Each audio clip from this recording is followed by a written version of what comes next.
The year is 613. A woman in her 70s is dragged before the army of the king who has finally defeated her. She is not a symbol.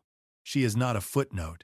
For nearly 4 decades, she governed kingdoms, outlasted kings, negotiated directly with the most powerful bishops in the Western world, and exchanged letters with the Pope of Rome himself. She held the political center of Frankish Europe together through civil wars, succession crises, and the constant pressure of a nobility that had every reason to remove her and never quite managed it. Her name is Brunhilda. The Fredegund chronicle records what followed her capture.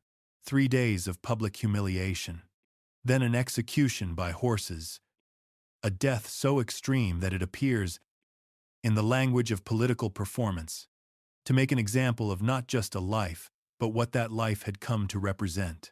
When a defeated old woman still has to be destroyed that publicly and that deliberately, the question worth asking is not what power she lost at the end. The question is, what power she still represented when the end came. That question is the reason this video exists. This is not one woman's story. It is 6. And none of them reached us through neutral records. The history of Merovingian queens is not a history that was hidden by accident. It was shaped, filtered, and in some places, quietly rearranged by the people who wrote it down. Not through a single conspiracy or a single decision, but through the ordinary mechanisms of how knowledge gets produced and preserved in any era. The people who controlled writing in 6th and 7th century Frankish Europe had specific ideas about women, about power, and about what kinds of stories deserved to be remembered. Those ideas left marks on everything they touched. What this means for us, more than 1400 years later, is that reading these women honestly requires something more than reading what the sources say. It requires reading how the sources say it, and why, and what they reveal about themselves in the act of describing women who clearly made them uncomfortable. 6. Women. 6 different ways of operating in a world that had no official category for what they were doing. 6 different outcomes, and behind all of them, a single question that historians have been working on for decades and have not yet finished answering. Not the question of whether these women were good or bad, not whether they deserve admiration or condemnation. The question of how power actually functioned in the earliest kingdoms of post-Roman Europe, and what it looked like when women found their way into it. The answer is more complicated than most histories of this period suggest. It is also more interesting. This is where we begin. There is a specific difficulty that arrives with any serious attempt to study women in the Merovingian world, and it needs to be named at the start. Not because it makes the history impossible, but because it changes how the history has to be done. The problem is the sources. Most of what survives in writing about the Merovingian period, the chronicles, the saints' lives, the ecclesiastical correspondence, the legal documents carrying narrative context, was produced by men working in or closely connected to the church. Gregory of Tours is the dominant figure, a Catholic bishop whose 10-volume History of the Franks remains the most detailed account we have of the period. But there is also Fredegund, who wrote a chronicle in the 7th century, whose account of Brunhilda's final years is one of the most vivid and one of the most difficult to evaluate. There are the Vitae, the formal religious biographies of sanctified women like Radegund and Balthild, written by people whose purpose was not historical documentation, but the construction of a compelling case for holiness. Beyond these narrative sources, we have law codes, property documents, royal charters, and the material evidence recovered from graves and archaeological sites. Those sources matter, and this video will use them. But the written narrative sources shaped the story that came down to us. And those narrative sources were produced in a specific environment with specific priorities. The environment was the Frankish church of the 6th and 7th centuries. The men who wrote in that environment had a fully developed framework for thinking about women. A framework drawn from scripture, from church fathers, From the accumulated weight of a theological tradition that assigned women a specific place in the moral and social order, that framework was not neutral. It shaped what got recorded, what got emphasized, what got condemned with relish, and what got passed over in silence. This does not make the sources useless. Gregory of Tours gives us information about the Merovingian world that we simply could not reconstruct from any other source. Without him, the first century and a half of Frankish history would be nearly invisible. But reading Gregory honestly requires holding two things in your mind at the same time. The first thing is what the source says. The second thing is what the source reveals about itself in the act of saying it. Janet Nelson, a historian whose work on early medieval queenship has influenced this field more than almost any other single scholar, has argued that the standard categories historians have used to analyze female power in this period may distort the reality they are trying to describe. A Merovingian queen did not hold power in a way that resembles a modern political office, or even in a way that resembles how a Merovingian king held power. She operated through different mechanisms, and the chronicles are often least reliable, most shaped by the assumptions of their authors. Exactly where those mechanisms were most active. That observation matters because it tells us something specific about where to apply pressure when reading these sources. When Gregory describes a queen acting politically, his framework typically needs to explain it in terms it can accommodate. If she is pious and effective, she may be presented as an instrument of divine providence. If she is effective but Gregory finds her threatening or politically inconvenient, she may be presented as a monster, a woman who has violated the natural order by exercising a kind of agency that framework reserves for men.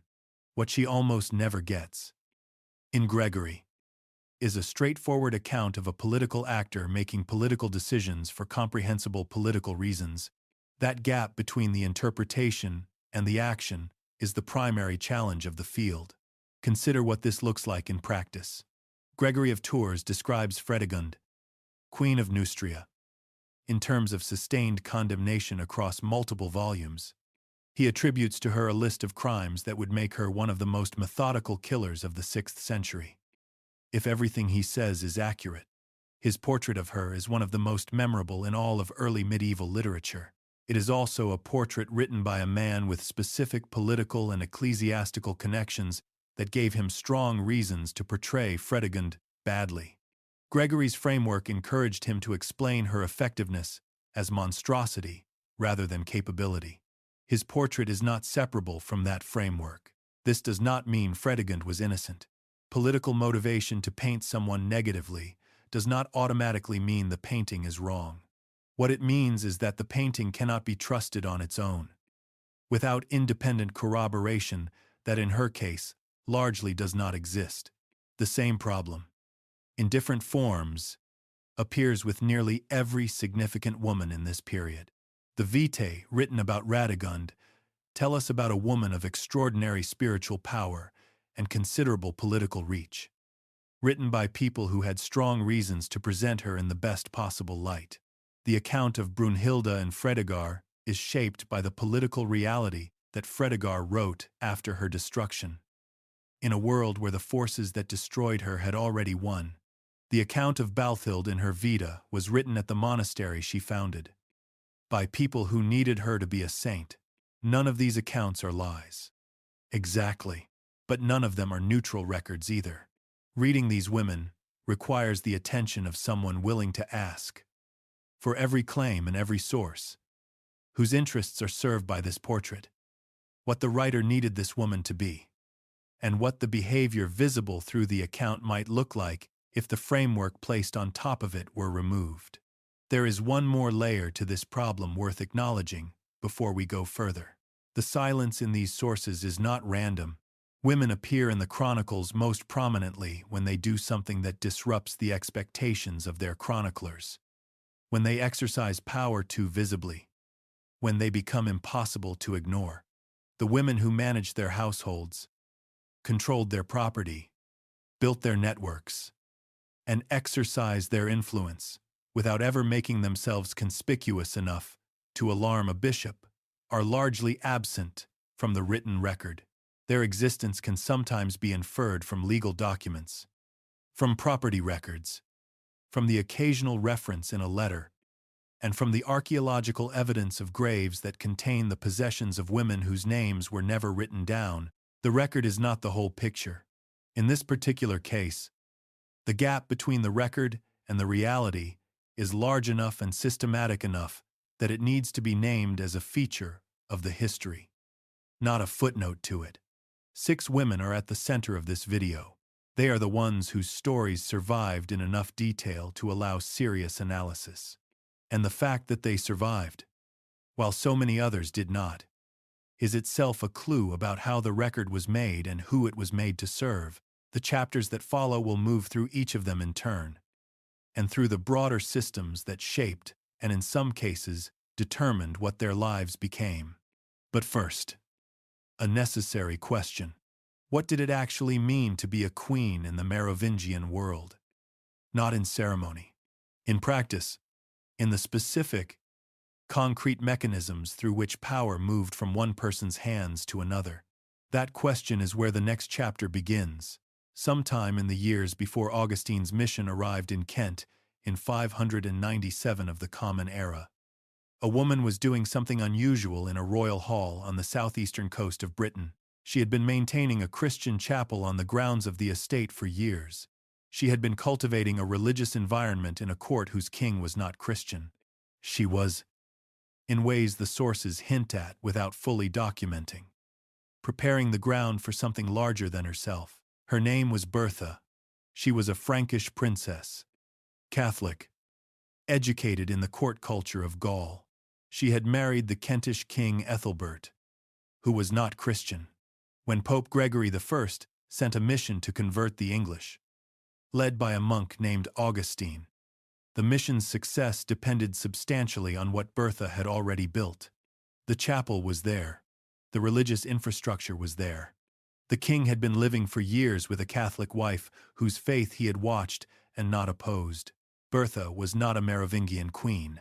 She was a Frankish aristocratic woman operating in Kent, not in Gaul, married to a king outside the Frankish system entirely. That is precisely why she is useful here.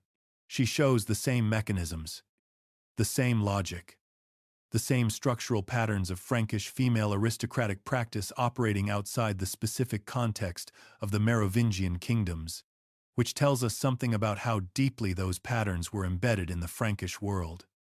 Rather than being features of any single court or dynasty, she is a useful place to start this chapter because she illustrates, at a slightly different angle, what the chapter is actually about. What was a Merovingian queen? Not what did the chronicles call her. Not what role did she play in ceremony. What was she?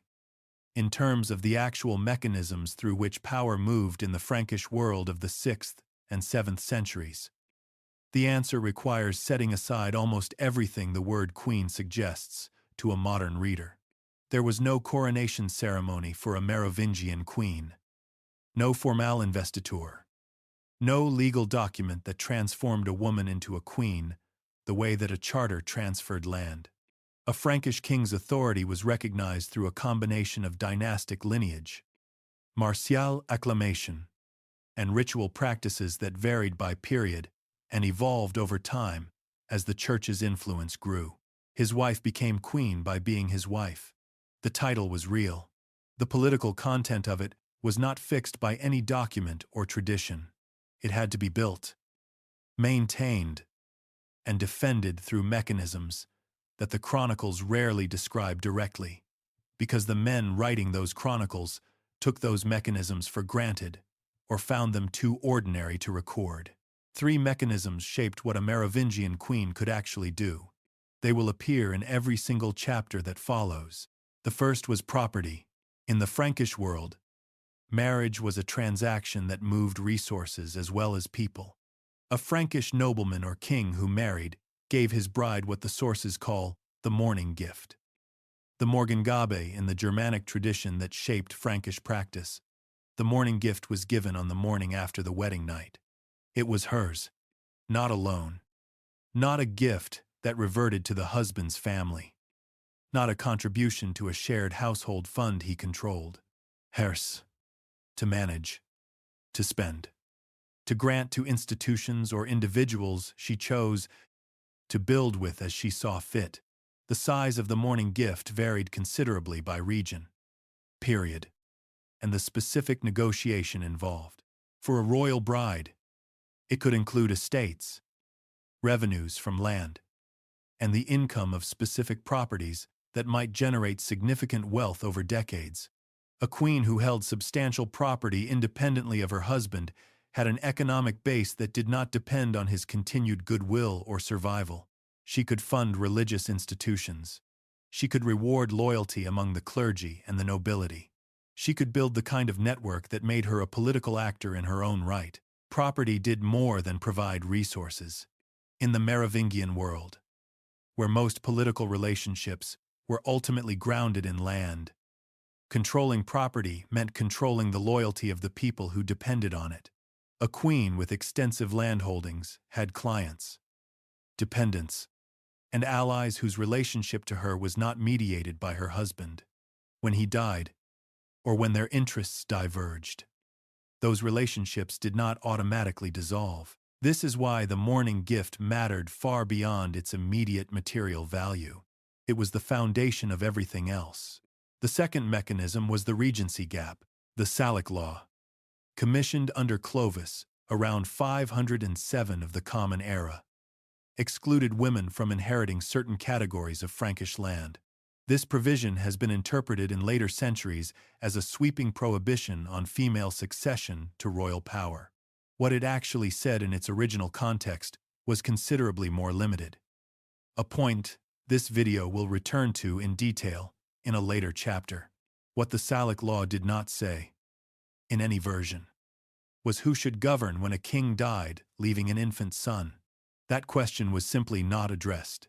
In a world where kings died young, died in battle, died of disease, died at the hands of their own relatives with some regularity, this was a recurring political reality, and the gap left by the law's silence had to be filled by whoever was capable, positioned, and trusted enough to fill it.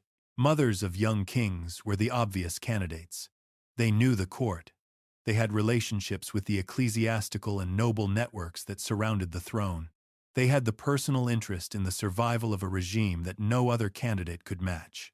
A capable woman in that position could exercise power that was real, sustained, and in some cases decisive. The regency was not guaranteed.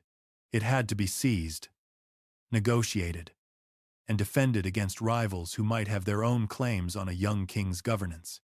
But the gap in the law created a space, and in Merovingian political culture, spaces were filled by whoever had the resources and the determination to fill them. The third mechanism was the monastery.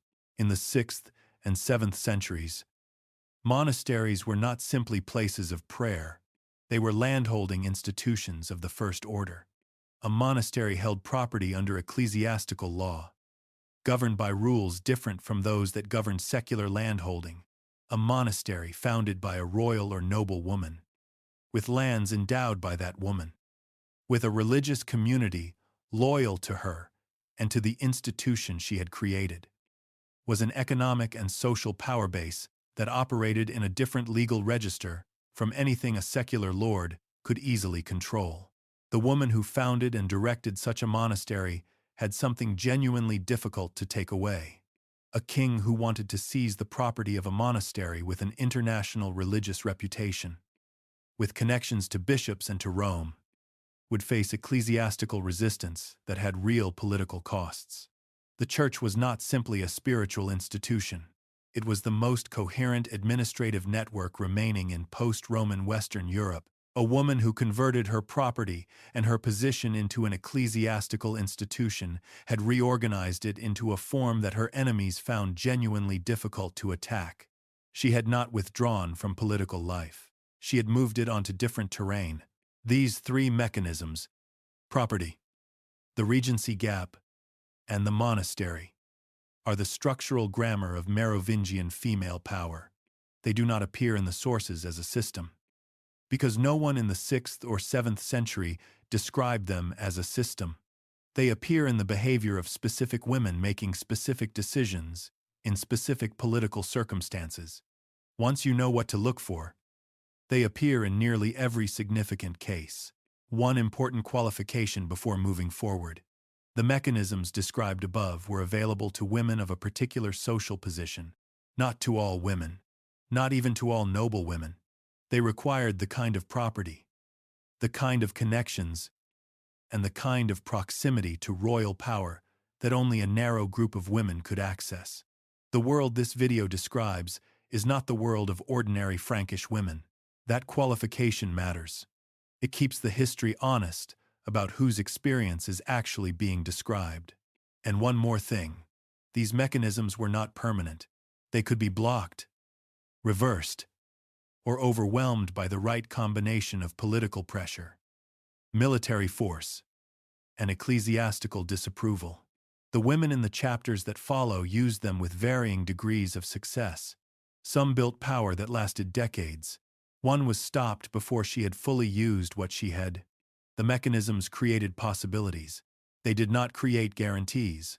What determined the outcome, in each case, was what a specific woman did with the possibilities available to her, against the specific opposition she encountered.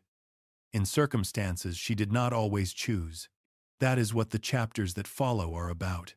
In the late 5th century, the most important religious question in Western Europe was not theological. It was political, and it came down, in its most consequential form, to a single Frankish king who had not yet decided what he believed. His name was Clovis. He had become king of the Salian Franks in 481 of the Common Era, at the age of 15 or 16, over the body of his dead father. Within 2 decades he had consolidated Frankish power across a territory larger than any Germanic ruler had held since Rome's western authority collapsed. He had defeated Chagrius, who held Roman-derived authority over a territory in northern Gaul. Around 486, he had defeated the Alemanni in battle before the end of the 5th century. He had defeated the Visigoths at Vui in 507. He had eliminated or subordinated rival Frankish factions along the way. He controlled more of Western Europe than anyone since the fall of the Western Empire. He was not a Christian. He was what the sources of the period called a pagan, a word that in this context meant he had not converted to either of the 2 forms of Christianity then competing for the allegiance of the Germanic kingdoms. One was Catholic Christianity, aligned with Rome. The other was Arian Christianity, the faith of the Visigoths, the Burgundians, and several other major Germanic peoples. The political stakes of this question were enormous. The Gallo-Roman population of Gaul, the people Clovis now ruled, was overwhelmingly Catholic. The bishops who administered the most coherent institutional network remaining in post-Roman Gaul were Catholic. A Frankish king who converted to Catholicism would gain the active support of the most capable administrative class in his territory and a legitimacy claim that none of his rivals possessed. The woman Clovis married sometime around 493 of the Common Era was named Clotilde. She was a Burgundian princess, a niece of the Burgundian king Gundobad. She was Catholic. Her father and brother had been killed by Gundobad in a succession dispute. She arrived at the Frankish court as a bride, carrying with her a faith that was not Clovis's faith and a history of loss that had not made her cautious about what she believed. Gregory of Tours, writing roughly a century after these events and drawing on sources whose reliability varies considerably, describes a sustained effort on Clotilde's part to bring Clovis to Christianity. She spoke to him directly. She argued, she asked, persistently, that he allow their children to be baptized. The first son baptized became ill and died, and Clovis blamed the baptism. Clotilde had the child reburied in the robes of his baptism and told Clovis that the child was with God. A second son also became ill after baptism and lived. Gregory records these events in language that frames them as theological argument conducted through the lives of children. What Gregory does not frame them as is political negotiation. Even though political negotiation is clearly part of what was happening, a Burgundian princess who had seen her father killed in a succession dispute, who now lived in a Frankish court as the wife of an unconverted king, had very specific reasons to want her husband to convert, and specific skills available for the effort. She was educated. She had relationships with bishops. She understood the ecclesiastical networks of the Gallo-Roman world better than her husband did, because those networks were closer to the world she came from, and she had time. The conversion of Clovis was not a single moment. It was a process that unfolded across years. Gregory records the moment that gave it final shape. In the course of a battle against the Alemanni, Clovis found himself in serious difficulty. He called on the god of Clotilde, promising to convert if victory came. Victory came. The story of this battlefield vow became one of the most repeated narratives in the entire history of Frankish Christianity. In Gregory's telling, it is a story about a king's faith. It is also a story about a queen's years of persistent effort reaching its resolution at a moment when a king, who had been unwilling to commit, found himself with no more room to hesitate. The traditional dating places Clovis's baptism at Christmas of 496 of the Common Era, though the precise year remains a matter of scholarly debate, with some historians arguing for a date as late as 508. He was baptized by Bishop Remigius of Rheims, according to Gregory of Tours. The ceremony included a significant number of Frankish warriors, though the exact figure Gregory provides reflects the rhetorical traditions of hagiographic writing and should be understood as an impression of scale rather than a precise count. The political consequences unfolded over years, but the conversion was real, and its effects on the subsequent history of Western Europe were profound enough that they are still being traced. The Frankish king, who had been a pagan, became the defender of Catholic Christianity in the West. The alliance between the Frankish crown and the Catholic Church, which would shape Western European history for centuries and eventually produce Charlemagne and the Holy Roman Empire, began in the political and religious work of these years. Clotilde's role in that beginning is real. Gregory of Tours records it. The hagiographic tradition confirms it. The basic shape of the story is not in serious historical dispute. What is worth examining more carefully is what happened after Clovis died. Clovis died in 511 of the Common Era. He left behind 4 sons from his marriage to Clotilde and at least 1 son from another relationship. The Frankish kingdom was divided among these sons. What followed was the kind of succession conflict that the Merovingian world produced with grim regularity. Clotilde's sons fought each other. 2 of her grandsons were killed by her son Clotaire I, who wanted their territory. What Clotilde did not do, after Clovis died, was remain at the center of Frankish court life, trying to influence her son's politics directly. She moved to Tours. This choice has been read, in some accounts, as a widow's retreat into piety. Gregory encourages this reading. He describes her at Tours in language of prayer, charity, and holy service. But Tours was not simply a peaceful town with a saint's tomb. It was the most important ecclesiastical center in Gaul. The Basilica of St. Martin was the most visited pilgrimage site north of the Alps. The networks of the church, the networks that processed information, moved influence, and connected the courts of Western Europe to the spiritual authority of Rome, ran through Tours in ways they ran through almost no other place. The surviving sources do not let us map what Clotilde did in those 34 years in any detail. Gregory's portrait of her at Tours is almost entirely devotional, but we know she was in contact with her sons and grandchildren throughout that period. We know the ecclesiastical networks she moved within were the networks through which Frankish politics were substantially conducted, and the speed with which she was venerated after her death in 545 of the Common Era, the consistency with which her memory was cultivated across the Frankish Church, is consistent with a woman who understood what Tours represented and chose it deliberately, even if the sources do not let us see that clearly. The conversion of the Franks to Catholic Christianity is one of the most consequential events in the history of Western Europe. It shaped the relationship between secular and religious authority for more than 1,000 years. Clotilde did not do this alone. Clovis made his own decisions, for his own reasons. In his own political context, the bishops of Gaul played their part. The political circumstances of late 5th century Western Europe shaped the options available to everyone involved. But the woman who argued, across years of a marriage to an unconverted king, for a religious commitment that helped transform the political landscape of the continent, and who then spent 3 decades within the ecclesiastical world that sustained that transformation, was doing her own work, through the mechanisms her position provided, with consequences that outlasted everything around her. There is a moment in the 6th century that Gregory of Tours records almost in passing, as if it were a minor detail in a larger story about ecclesiastical politics. A woman walks into a bishop's residence and asks to be consecrated as a deaconess. The bishop hesitates. He knows who she is. He knows who her husband is. He knows what the consecration she is asking for would mean, legally, spiritually, and politically, for everyone involved. He hesitates long enough that the woman, according to Gregory, essentially presents herself for consecration before the bishop has fully decided whether to permit it.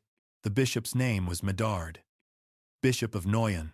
The woman's name was Radegund, and what happened in that room was not a minor detail. It was one of the most consequential acts of personal political strategy in the entire Merovingian period. To understand why, you need to understand where Radegund came from and what she was trying to escape.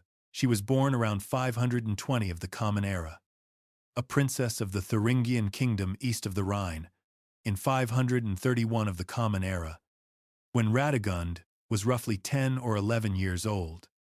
The Franks attacked and destroyed the Thuringian kingdom. Her father was killed. Most of the male members of her family were killed. The Thuringian political class was eliminated with the systematic thoroughness that characterized Merovingian conquest. Radegund was taken as a prisoner of war. She was brought to the Frankish court and raised there. Educated in Latin, in Christian theology, in the courtly culture of the Frankish aristocracy that had destroyed her world, she became, by every account, exceptionally learned. Her later correspondence, some of which survives, demonstrates a command of Latin and of classical and Christian literary culture that was unusual even among educated people of the period. Sometime in the 530s or 540s of the Common Era, Clotaire I decided to marry her. Clotaire I appears throughout Merovingian history in ways that make it difficult to say anything neutral about him. He had multiple wives simultaneously and sequentially. He murdered 2 of his own grandsons to consolidate territory. He outlived 4 of his 5 sons and eventually reunited the Frankish kingdom under his sole rule by surviving everyone who might have divided it. The principal accounts of Radegund's life come from 2 hagiographic texts. One was written by Venantius Fortunatus, an Italian poet who became one of her closest friends and eventually Bishop of Poitiers. The other was written by Baudonivia, a nun of her monastery who had known her personally.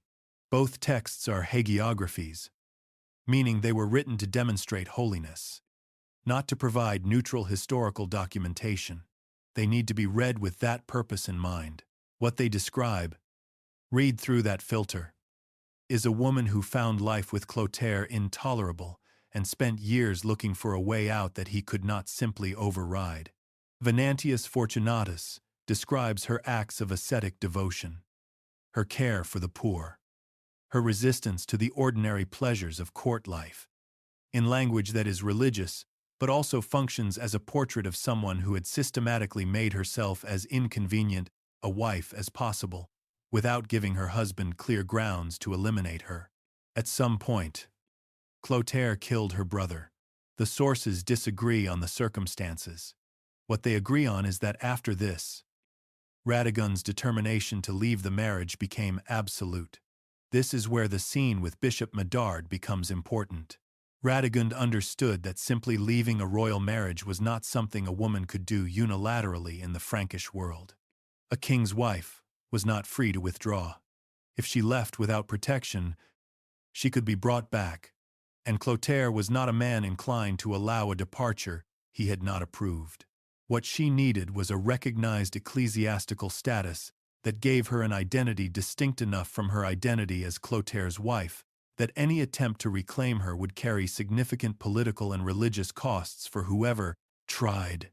The consecration as a deaconess was that status, not simply a personal commitment to religious life, but a formal act by a bishop that placed her in a recognized category under church authority, giving her a standing that made any effort to drag her back to a royal marriage spiritually and politically costly, in ways Clotilde would have to weigh carefully. Clotilde was angry. The sources record this. He complained to various bishops. The bishops did not, on the whole, take his side. Radegund left. She founded the monastery of the Holy Cross in Poitiers. Around 552 of the Common Era, she installed a trusted companion, Agnes, as abbess and positioned herself as the founding figure and spiritual center of the community, without taking the formal title of abbess herself. This arrangement was not accidental. It preserved a kind of personal authority that was harder to challenge through normal ecclesiastical channels than the formal abbatial title would have been. What she built at Poitiers was not a retreat. Her correspondence reached Constantinople. She exchanged letters with the Byzantine Emperor Justin II, and those exchanges were substantive enough to result in her receiving a relic of the true cross, a fragment of wood venerated as a piece of the cross on which Christ was crucified. Acquiring such a relic required connections, credibility, and persuasive skill that would have been impressive for anyone in 6th century Europe. The relic arrived in Poitiers in 569 of the Common Era and transformed Holy Cross into one of the most significant religious sites north of the Alps.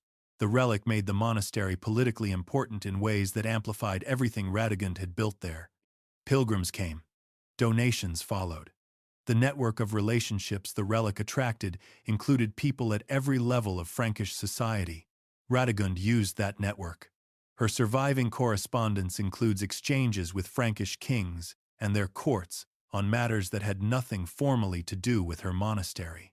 She inserted herself into political disputes in language that drew on her status as a holy woman and a former queen simultaneously. Venantius Fortunatus left behind a substantial body of work dedicated to her. His poems describe a friendship that is one of the most fully documented personal relationships in all of Merovingian literary history. What he describes, filtered through his hagiographic and poetic purposes, is a woman who ran an institution of significant scale, maintained relationships across Western Europe, and exercised a kind of intellectual and spiritual authority that made her impossible to ignore. Clotilde I died in 561 of the Common Era. Radegund died in 587 of the Common Era. She outlasted him by 26 years. In the institution she had built on her own terms, maintaining the networks she had spent decades cultivating. None of this came from her position as Clotilde's wife. All of it came from the institution she had built after she left, using the property she controlled, the networks she cultivated, and the recognized ecclesiastical status she had created for herself in a bishop's residence sometime in the 540s. The hagiographic sources want her story to be about holiness, and she was, by every account, a woman of genuine religious conviction whose faith shaped everything she did. But the story is also about something else. A woman who looked at the mechanisms available to her, assessed what each one could provide, and used them with a precision and a patience that produced results lasting well beyond her death. She was a political strategist who happened to also be a saint. Or perhaps, more accurately, she understood that in the world she lived in, those two things were not separable from each other. In the middle of the 6th century, two sisters left their home in Visigoth Spain and traveled north across the Pyrenees into the Frankish world. They came from the Visigoth royal court, daughters of the Visigoth king, Radegund. They were educated, well-connected, and had grown up in one of the most sophisticated courts in post-Roman Western Europe. They were also, in the specific language of 6th century Frankish political reality, valuable in a marriage market that moved women across kingdoms, the way that market moved land, tribute, and military alliance. They had been identified as useful because of who their father was, because of the political connections their marriages would create, and because the two Frankish kings who wanted to marry them had specific reasons to want a connection with the Visigoth court at that particular moment. The older sister was named Brunhilda. The younger sister was named Galswinthe. Their stories diverged so completely from the same starting point that they became, in the sources that recorded them, something close to opposite parables about what the Merovingian marriage market could do to the women it moved. Brunhilda's story runs through several chapters of this video. Galswinthe's story is much shorter and much darker, and it is the story this chapter is about, because Galswinthe's death, recorded by Gregory of Tours with unusual specificity, became one of the triggering events of a conflict that reshaped the political geography of Frankish Europe. The mechanism by which a murdered woman became a geopolitical catalyst tells you something essential about how this world worked and what happened to the women who moved through it. Start with the structure of what a royal Frankish marriage actually involved. When a Frankish king sought a wife from another kingdom's royal family, he was proposing a specific political arrangement. The marriage created a relationship of alliance between two dynasties that was personal but also structural, creating obligations, expectations, and political associations that outlasted the individuals involved. A king who married into the Visigoth royal family acquired a connection to Visigoth political networks and a claim on Visigoth goodwill. The woman at the center of this arrangement was the physical embodiment of the alliance. Her presence at the Frankish court was the daily, lived reality of the political relationship her marriage had created. Her well-being was, in theory, protected by the fact that harming her would harm the relationship her marriage was supposed to sustain. In theory, what the theory required, in practice, was that the king who married her actually valued the political relationship more than he valued whatever other arrangements he might prefer. In the Merovingian world, that was not always the case. Galswinthe arrived at the Frankish court of Chilperic I, king of Neustria, sometime around 567 of the Common Era. Chilperic was the son of Clotilde I, and therefore the brother of Sigebert I, who had already married Brunhilda. The two marriages were in a sense a package. Two brothers, two Visigoth sisters, two alliances created simultaneously. Brunhilda's marriage to Sigebert appears, from what the sources give us, to have been a functional political partnership. Sigebert was a different kind of man from his brother Chilperic, and the contrast between them runs through Gregory of Tours' account of the period. Chilperic was a more complicated case. He had a relationship with a woman named Fredegund that had apparently predated and certainly outlasted his marriage to Galswinthe. The sources describe Fredegund as a servant who had risen in the household, a woman of no royal lineage whose relationship with Chilperic was irregular by the standards of Frankish court culture, but clearly durable. Galswinthe arrived. The marriage happened. Whatever political calculation had motivated it on Chilperic's side, it did not survive contact with the domestic reality of a court where Fredegund was already present and apparently not going to simply disappear because a Visigoth princess had arrived. Gregory of Tours records that Galswinthe complained to Chilperic about how she was being treated. She told him she could not bear the indignities of her situation and asked to be allowed to return to her family in Spain. Even without the properties she had received as her mourning gift, she would give up the material goods of the marriage if she could simply leave. Chilperic responded, according to Gregory, by having her strangled in her bed. Gregory is not always reliable where his political interests were engaged. But the core of this account, that Galswinthe died at Chilperic's court under circumstances that pointed to Chilperic's involvement, is not seriously disputed by the sources that deal with this period. Fredegund's chronicle confirms the essentials. Within a short time of Galswinthe's death, Fredegund had returned to her previous position, and Chilperic then married her.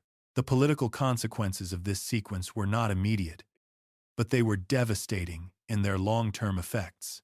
Galswinthe had a mourning gift, substantial properties in Frankish territory, legally hers.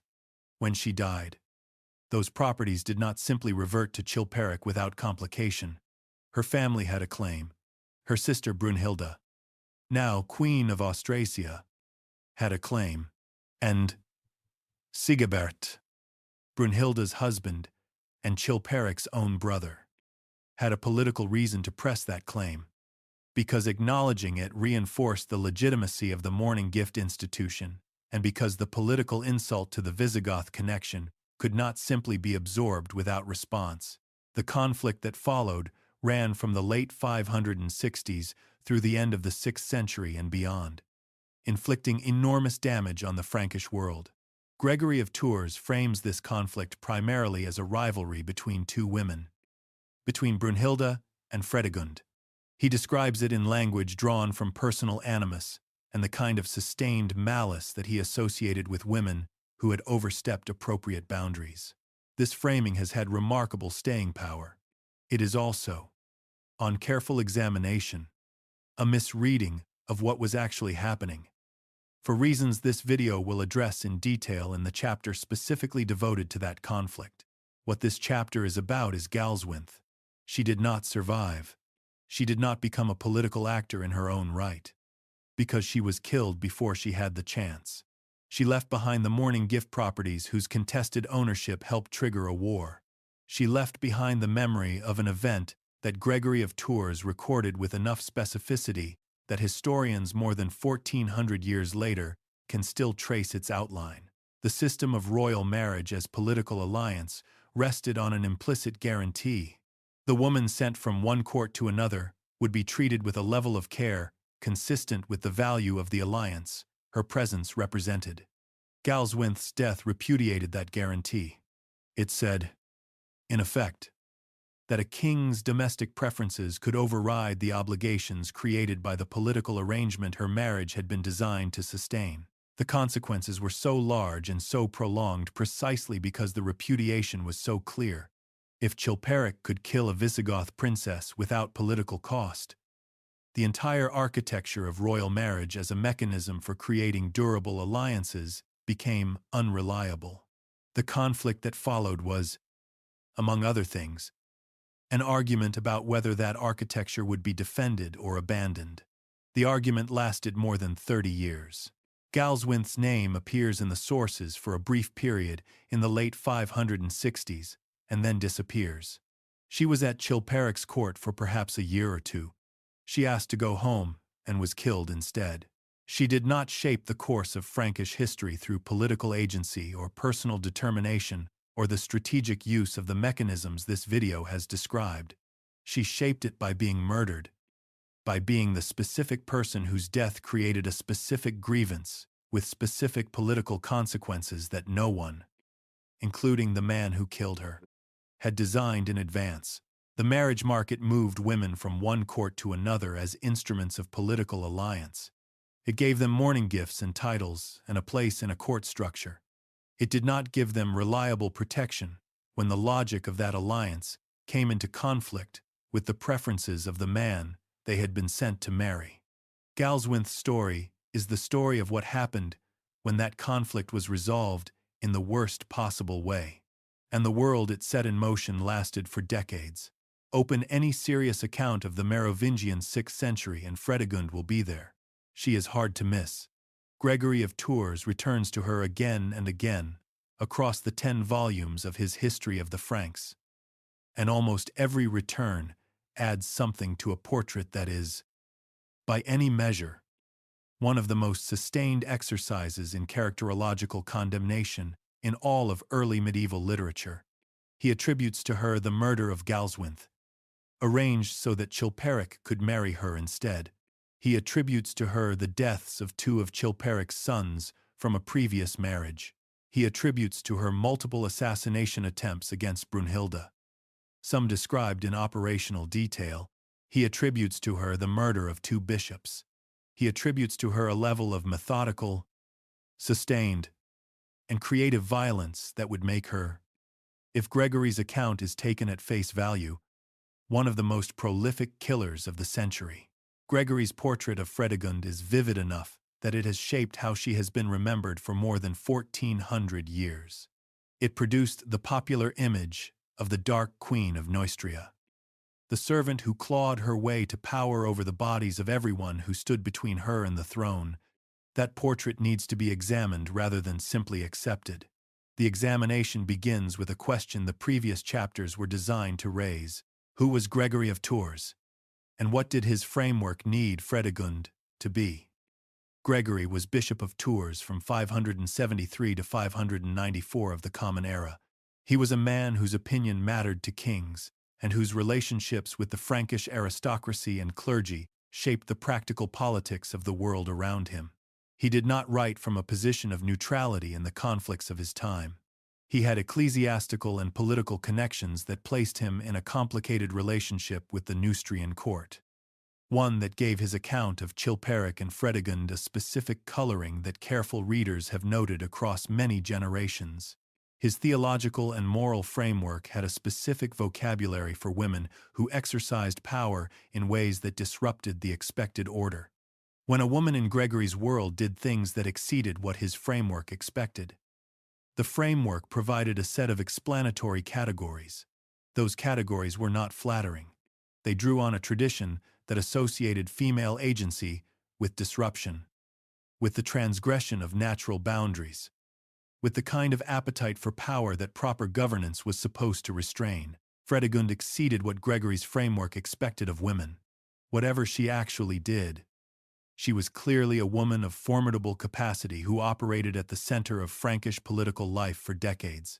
Gregory's framework encouraged him to explain that effectiveness as monstrosity rather than capability.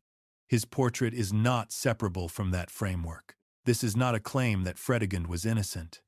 It is a claim that the portrait we have of her cannot be trusted without independent corroboration, and that in her case, much of that corroboration does not exist.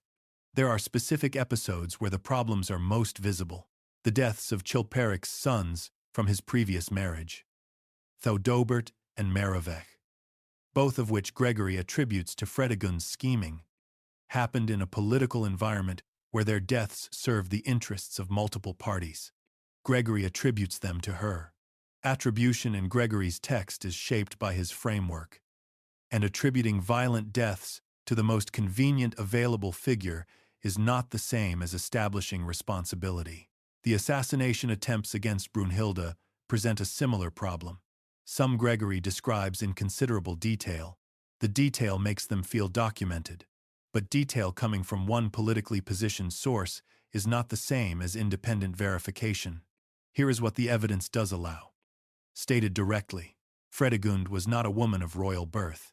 She established herself at Chilperic's court in a relationship that was irregular by the standards of the time, and maintained it against significant resistance.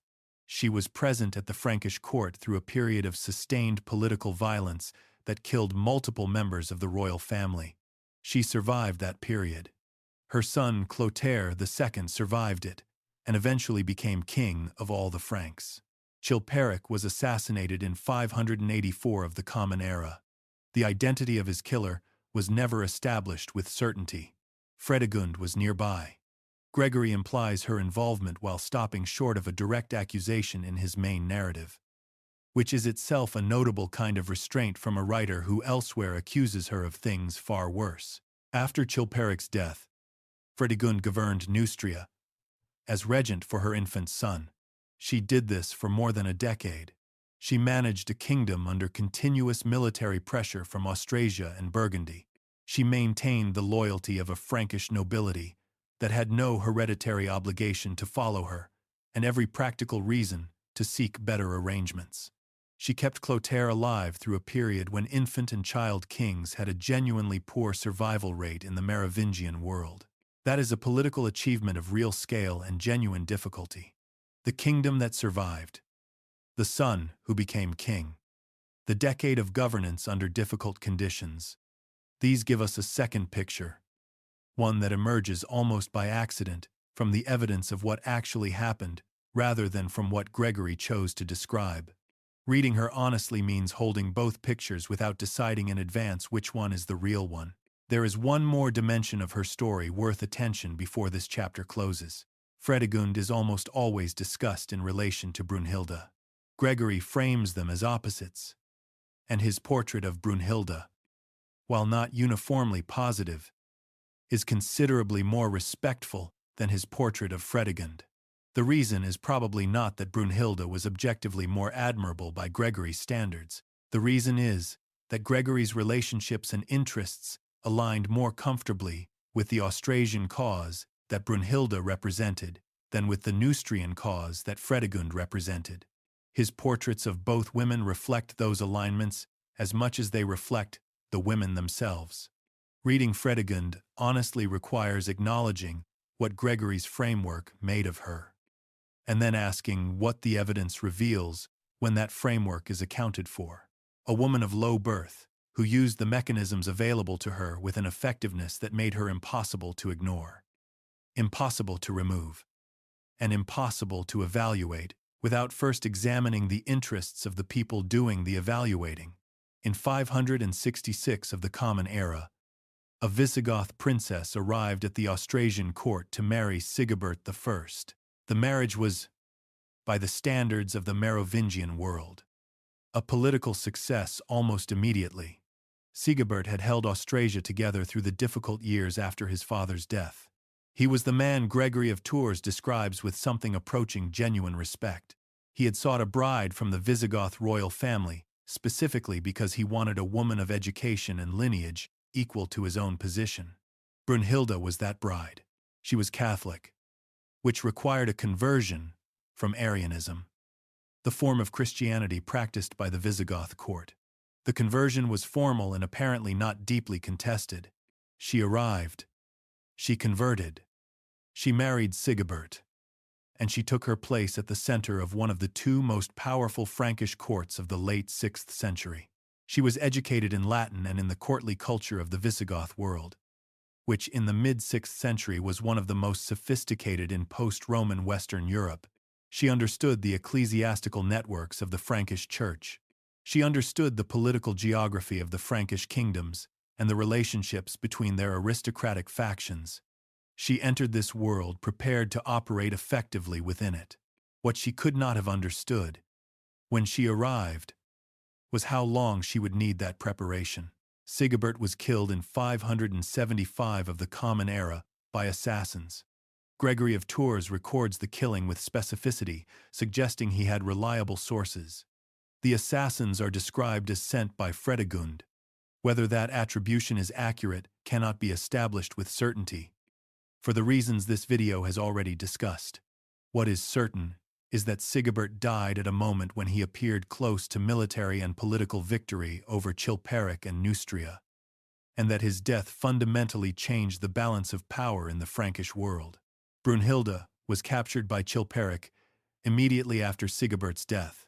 She was held at the Neustrian court, where, according to Gregory, she was forced into a relationship with Chilperic's son, Merovec. The relationship created a political complication that Chilperic eventually resolved by having Merovec killed. Brunhilda escaped from Neustrian custody and returned to Austrasia, where her young son Childebert II had been king since the moment of his father's death.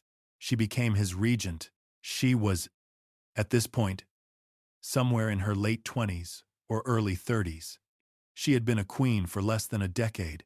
She had been captured, held as a political prisoner at her enemy's court, survived circumstances that had killed others around her, and returned to a kingdom that she now needed to govern on behalf of a child king, while simultaneously managing the ongoing conflict with the Neustrian court that had imprisoned her. She governed Austrasia through Childebert's minority. with authority that fluctuated as Childebert matured, and the balance between regent and king shifted in ways that were never formally defined. Childebert reached adulthood and governed Austrasia in his own name. He died in 596 of the Common Era, leaving two young sons. Brunhilda governed for both of them in succession. First for Theudebert II in Austrasia, and Theuderic II in Burgundy. Then working to maintain what she could of the political arrangements she had built as those grandsons came of age and eventually came into conflict with each other. 4 reigns. Not 4 formal accessions with coronations and legal transfers of power. 4 distinct phases of Frankish royal governance during which Brunhilda was present at the political center. Managing resources. Maintaining relationships. Making decisions that shaped what the kingdom did. The evidence for what she was doing during this period comes from multiple sources, not all of which are Gregory of Tours. The correspondence between Brunhilda and Pope Gregory I is among the most important. Gregory I, who became pope in 590 of the Common Era and governed the Church until 604 of the Common Era, corresponded with the rulers and ecclesiastical figures of the Western world on matters ranging from the conversion of the English to the reform of Frankish church practices.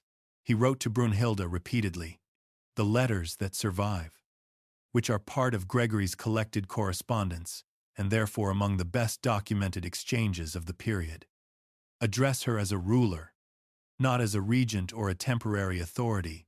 He thanks her for her support of church reform.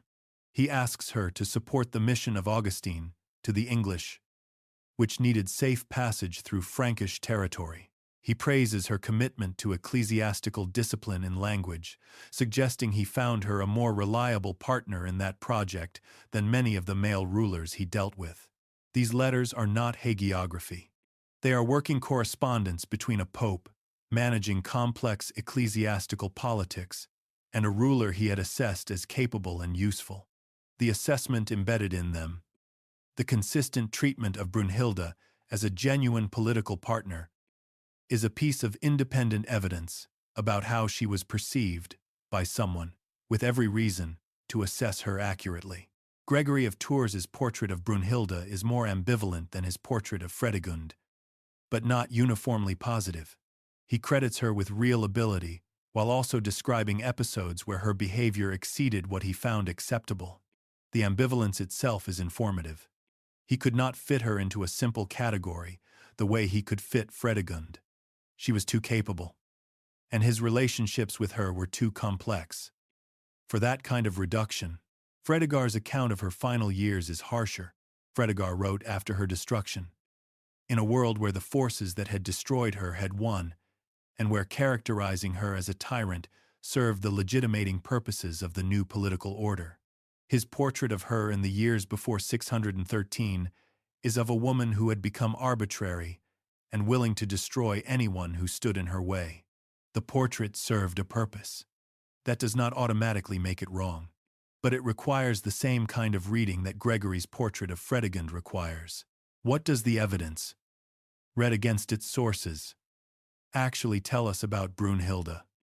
It tells us that she governed, with varying degrees of direct authority, across approximately 40 years, in one of the most politically complex environments in post-Roman Western Europe. It tells us that she maintained relationships with the papacy, the Frankish aristocracy, and the ecclesiastical networks of her kingdoms with a consistency that produced real results. It tells us that she supported church reform in ways that had lasting effects, and it tells us that she was destroyed in 613, not by military defeat in the ordinary sense, but by a coalition of forces that concluded she had to be eliminated rather than simply defeated. The method of her elimination says something important. Clotilde II had defeated Brunhilda militarily by 613. He had captured her. The practical requirements of political victory had been met. She was in his custody.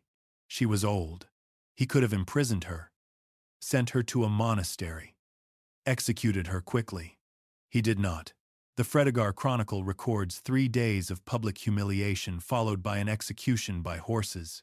The charges brought against her were sweeping enough to function as total condemnation rather than specific legal finding. The entire proceeding was structured as a public demonstration. Political executions in the Merovingian world were common enough. What was unusual was this particular degree of public ceremony around the destruction of a woman who was already defeated and in custody. The performance was not required by the military situation. Something else appears to have driven it. The network she had built over 40 years did not simply dissolve when she was captured. The relationships, the loyalties, the institutional arrangements that had formed around her still existed. The coalition that destroyed her needed to communicate, without ambiguity, that what she had represented was finished, and that anyone who had been part of that world should understand what the new order intended. The excess was the message, and the fact that such a message appeared necessary tells you, more directly than any chronicle entry, what Brunhilda had actually been: central enough, durable enough, and genuinely powerful enough that destroying her was not sufficient. Making the destruction visible was, sometime in the later 6th century, a writer needed to explain a war. The war had been running for decades. It had consumed the Frankish world in ways that ordinary people felt in taxation, in conscription, in the disruption of trade routes, in the particular vulnerability that came with living in a territory whose political arrangements had been unstable for a generation.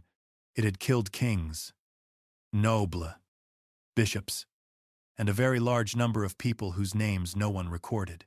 It had reshaped the internal political geography of the Frankish kingdoms in ways that would take another century to fully work themselves out.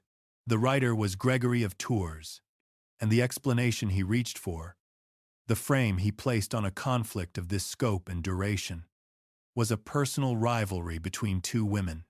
Brunhilda wanted revenge for her sister's death. Fredegund wanted to protect what she had built at Chilperic's court. The two women hated each other.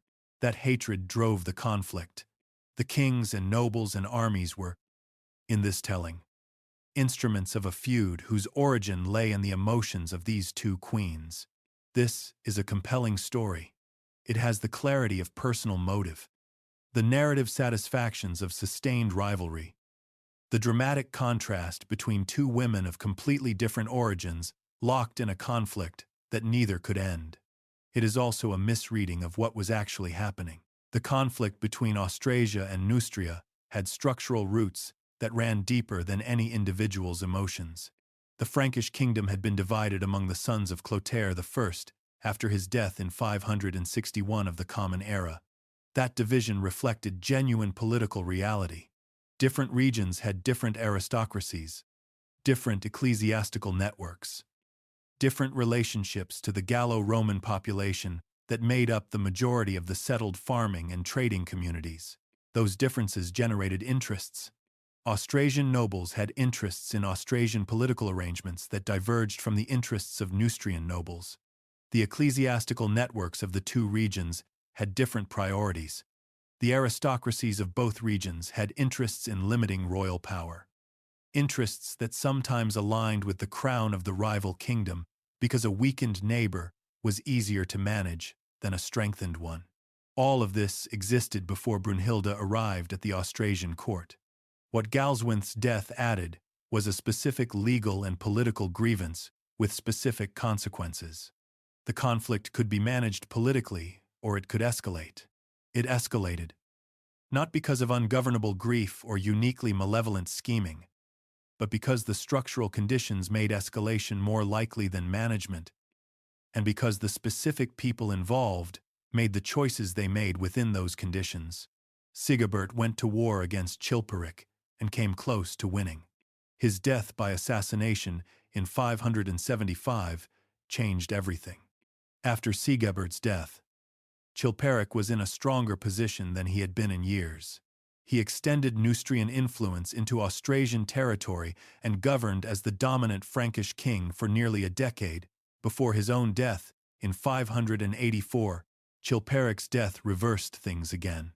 Fredegund was left governing Neustria as regent for an infant son in a kingdom now militarily weaker than its Austrasian rival. Brunhilda had returned to Austrasia and was rebuilding.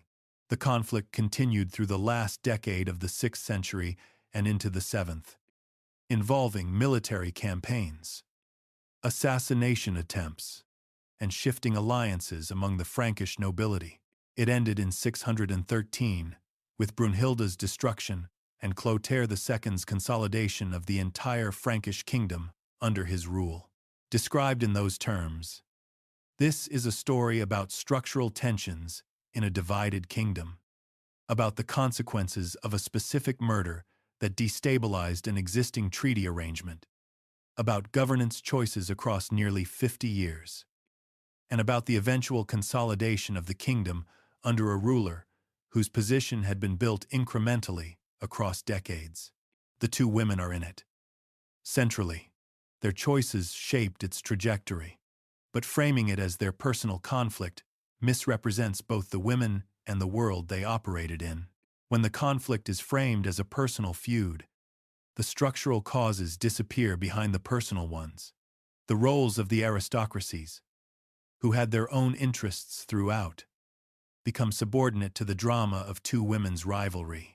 The political agency of both women gets redescribed as emotion, as hatred and the desire for revenge and desperate scheming, rather than as strategic political calculation of the kind that any male ruler making the same choices would have had described simply as governance.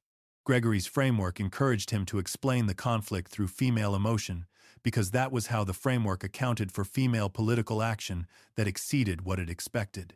The framing was not simply Gregory's personal bias. It was his theological and social framework, working as it was designed to work. Both Brunhilda and Fredegund read against the outcomes they produced, rather than through the emotional categories Gregory placed on them. Look considerably more like strategic political actors than like women driven by ungovernable personal passion. Brunhilda maintained an alliance system across 4 decades. Fredegund governed a kingdom under pressure for more than a decade after her husband's death. There is a final point worth making about how the conflict was framed after it ended. Brunhilda had no living descendants with power and no institutional constituency defending her reputation after 613. She could be written as the tyrant whose destruction had made the restored kingdom possible. She was, and that writing is the Fredegund chronicles account of her final years, which forms the last image most people encounter when they read about Brunhilda of Austrasia. The image was made to serve a purpose. Reading it honestly means never forgetting that purpose, and never letting it substitute for the evidence of what actually happened. Sometime in the 620s of the Common Era, a young Frankish noblewoman named Burgundafara opened the gates of a monastery she had built on her family's land in the Brie region, east of Paris, and received her first community of nuns. She had resisted her father's marriage plans to get there. Her father, a powerful Frankish noble named Chagneric, had arranged what he considered a suitable match for her. She refused. Jonas of Bobbio, an Irish monk who wrote a life of Columbanus around 640 of the Common Era, records the connection between the Columbanian tradition and Burgundafara's religious vocation, describing how the family had encountered Columbanus and how that encounter shaped what followed. Whether the connection between Columbanus and Burgundafara's eventual vocation was as direct as Jonas suggests, and as later hagiographic tradition elaborates, is a question the evidence does not fully resolve. What the sources do record is that Burgundafara's resistance to her father's marriage plans had ecclesiastical support behind it, and that resistance prevailed. The monastery she founded was called Faramutiers, according to the hagiographic tradition that developed around her. It became within a generation one of the most significant female religious communities in the Frankish world. It attracted women of aristocratic and royal background from across Frankish territory and from Britain. It operated under an initially Columbanian rule that evolved over time toward a mixed practice. Documents associated with the monastery in later copies record gifts of property from noble families, indicating that it held real economic weight in the region. And it stood as evidence that the monastery system this chapter is about was not simply a feature of the royal level of Merovingian society, but operated across the aristocratic class more broadly. Burgundifare's case is useful precisely because it is not a royal case. It shows the same structural mechanisms operating at a lower level of the social hierarchy, with the same basic logic and similar outcomes. That logic is what this chapter is about. Start with the basic structure. A monastery held property under ecclesiastical law. This was not simply a legal technicality. In the world of the 6th and 7th century Frankish kingdoms, where the legal framework governing secular landholding was contested and where the deaths of kings could trigger inheritance disputes that disrupted property arrangements across wide territories, ecclesiastical property held a different and generally more stable status. The Church, as an institution, did not die. Individual bishops and abbots died, but the institution they represented had a continuity that secular lordship often lacked. Property given to a monastery was given in perpetuity, confirmed by charters, protected by the spiritual authority of the Church, and defended by a network of ecclesiastical relationships that extended across dioceses and ultimately to Rome. This did not make monastic property perfectly safe. Kings did seize church property. Bishops did contest abbots' control of resources. The ecclesiastical world of the 6th and 7th centuries was not a realm of pure principle operating above ordinary political conflict. It was a world of real interests, real competition, and real power struggles conducted in the language of spiritual authority. But the structural position of ecclesiastical property was different from the structural position of secular property in ways that created real, practical advantages for the people who controlled it. Women who founded and directed monasteries were controlling ecclesiastical property. This gave them a form of institutional power that operated in a legal and political register that secular authority found genuinely difficult to override. It also gave them something that was, in the specific circumstances of the Merovingian world, even more valuable. It gave them a reason to exist that did not depend on a husband. A Merovingian queen's formal position was entirely relational. She was queen because she was married to a king. When the marriage ended, either by the king's death or by his decision, her position as queen ended with it. What she retained was her property and whatever personal relationships she had managed to build that were independent of the royal connection. An abbess was different. Her position derived from the institution she led. It was confirmed by the Church. It gave her a legal identity, a set of rights, and a source of authority that did not require a husband to exist and could not be dissolved by a husband's death or decision. This is why the path from queen to founder of a monastery, or from aristocratic woman to abbess, appears repeatedly in the Merovingian period. It was not simply a pious choice. Though piety was genuinely involved in many cases, it was a structural solution to the structural vulnerability of a position that depended entirely on a relationship with a man who might die, change his mind, or simply decide that a different arrangement served him better. 3 cases illustrate how this worked at different scales and under different circumstances. Radegund at Poitiers has been discussed in the chapter devoted to her life, but it is worth returning to her case here in terms of the specific mechanisms she used. She converted her mourning gift properties into the endowment of Holy Cross. She secured the monastery under the rule of Caesarius of Arles, which was a specific and well-developed institutional framework that gave the community a structure independent of any individual's authority. She acquired the relic of the True Cross from Constantinople, which transformed Holy Cross from a local religious institution into a site of international pilgrimage, and therefore into a node in networks extending far beyond southwestern Gaul. The result was an institution that outlasted everything around it. It survived Clotilde I, who had wanted her back. It survived the conflicts of the late 6th century. It continued operating for centuries. Balthild at Chelles operated at a different scale and under different circumstances. Her case is discussed in its own chapter. But the relevant point here is that Chalais became one of the most significant monasteries in the Frankish world. It controlled substantial lands. It maintained relationships with the royal court and with the ecclesiastical hierarchy of Neustria. It was a place where women of high birth entered religious life without surrendering the social position consistent with their origins. Burgundofera, at Faramoutiers, illustrates the same mechanism operating outside the royal circle. The institution she built controlled lands in the Brie region. Its abbesses exercised authority over a community that included women from multiple kingdoms. The community she founded continued well past her own death, probably sometime in the mid-7th century of the Common Era. What these three cases share is not a common social level or a common set of circumstances. They share a structural logic. A woman with access to property and ecclesiastical networks converted those resources into an institution that had a life beyond her individual position. The institution then became the source of ongoing authority, economic weight, and social significance that did not depend on any secular relationship for its survival. This was a structural option that the Merovingian world made available to women of the right social position, and it was used by a significant number of them across the 6th and 7th centuries. There is one more dimension of this worth attention before this chapter closes. The monasteries created by royal and noble women were not isolated from each other.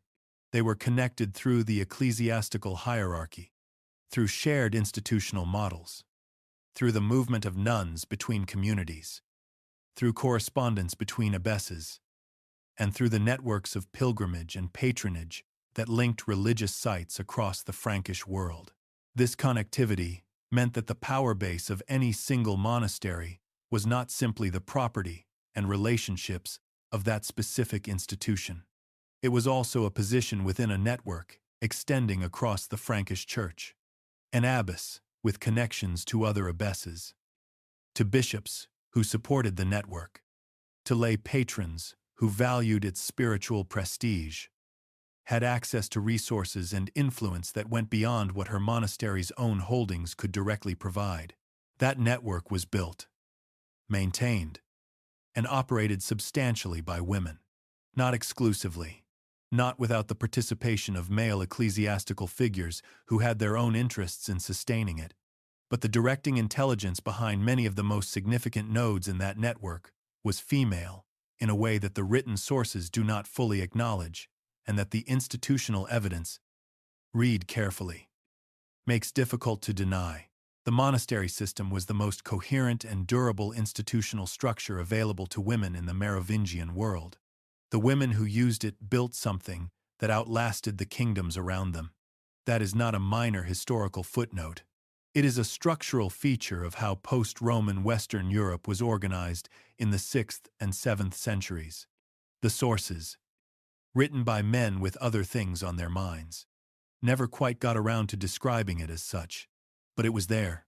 There is a specific kind of historical figure who appears rarely enough that when one surfaces in the record, the temptation is to reach immediately for extraordinary explanations. A woman who begins life as a slave and ends it as a saint, who in the decades between those 2 points governs a kingdom, issues royal policy, founds institutions that outlast her by centuries, and is remembered in her own lifetime with the kind of veneration usually reserved for people of ancient and unimpeachable lineage, is not a figure that the normal categories of Merovingian political history were designed to accommodate.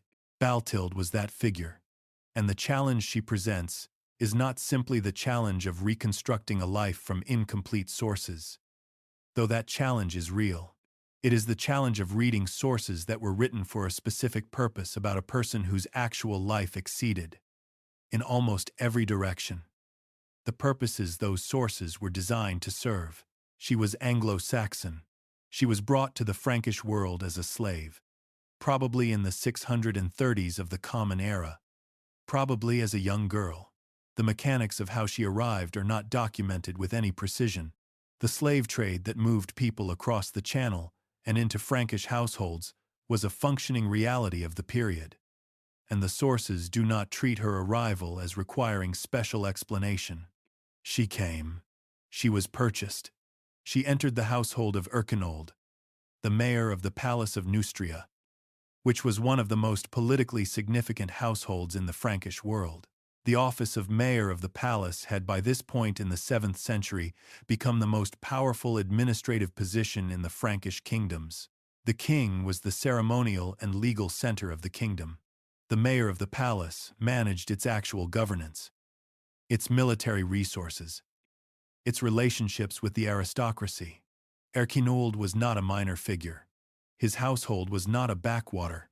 In that household, Balthild rose, the Vita Balthildis, the principal source for her life, describes her qualities in the language of hagiography: humility, beauty, piété, intelligence, service. It is the vocabulary of a text designed to demonstrate sanctity. Written at the monastery she founded, by people who had known her and who were invested in her religious legacy. The text is not neutral, but the trajectory it describes, from slave to significant presence in the most powerful household in Neustria, is consistent with what the broader evidence allows. Erchinoald apparently considered marrying her himself. The Vita records this. Whether the consideration was serious, what Balthild's own position was in relation to it, and what actually happened are not clear from the surviving text. What is clear is that she did not marry Erchinoald. She married the king, Clovis II, king of Neustria. Married Balthild at some point around 648 of the Common Era. The marriage of a Frankish king to a woman of slave origin was not without precedent in Merovingian history. The Merovingian kings had a consistent tendency to find wives and companions outside the boundaries that aristocratic convention might have recommended. But the marriage of a reigning king to a woman who had entered the kingdom as a slave remained unusual enough that the sources feel obligated to address it. In the language of divine providence that the Vita employs, she bore him 3 sons. All 3 eventually became kings: Clotaire III, Childeric II, and Theodoric III, which made Balthild the mother of 3 Frankish kings in a period when the political history of the Frankish world was being substantially determined by the competition among those kings and their supporters. Clovis II died in 657 of the Common Era. He was probably in his late teens or early 20s. His death left Balthild as the mother of a child king, Clotaire III, and therefore as the natural candidate for the regency. She governed. The evidence for what she did as regent is better than the evidence for many aspects of her life, because governance leaves traces in documents in ways that personal history does not. Charters survive. Royal diplomas survive. The institutional changes associated with her regency are recorded, even when the specific mechanisms of her decision-making are not. She is associated with a significant intervention in the market for Frankish slaves. This is the aspect of her career that has attracted the most attention in modern historiography. And it is also the aspect that requires the most careful handling.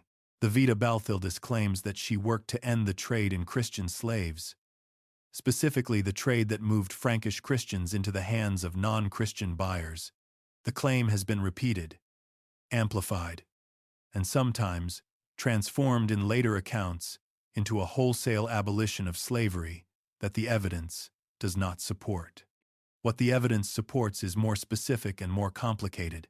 She intervened in certain forms of the slave trade. She issued or supported the issue of royal documents that restricted specific practices.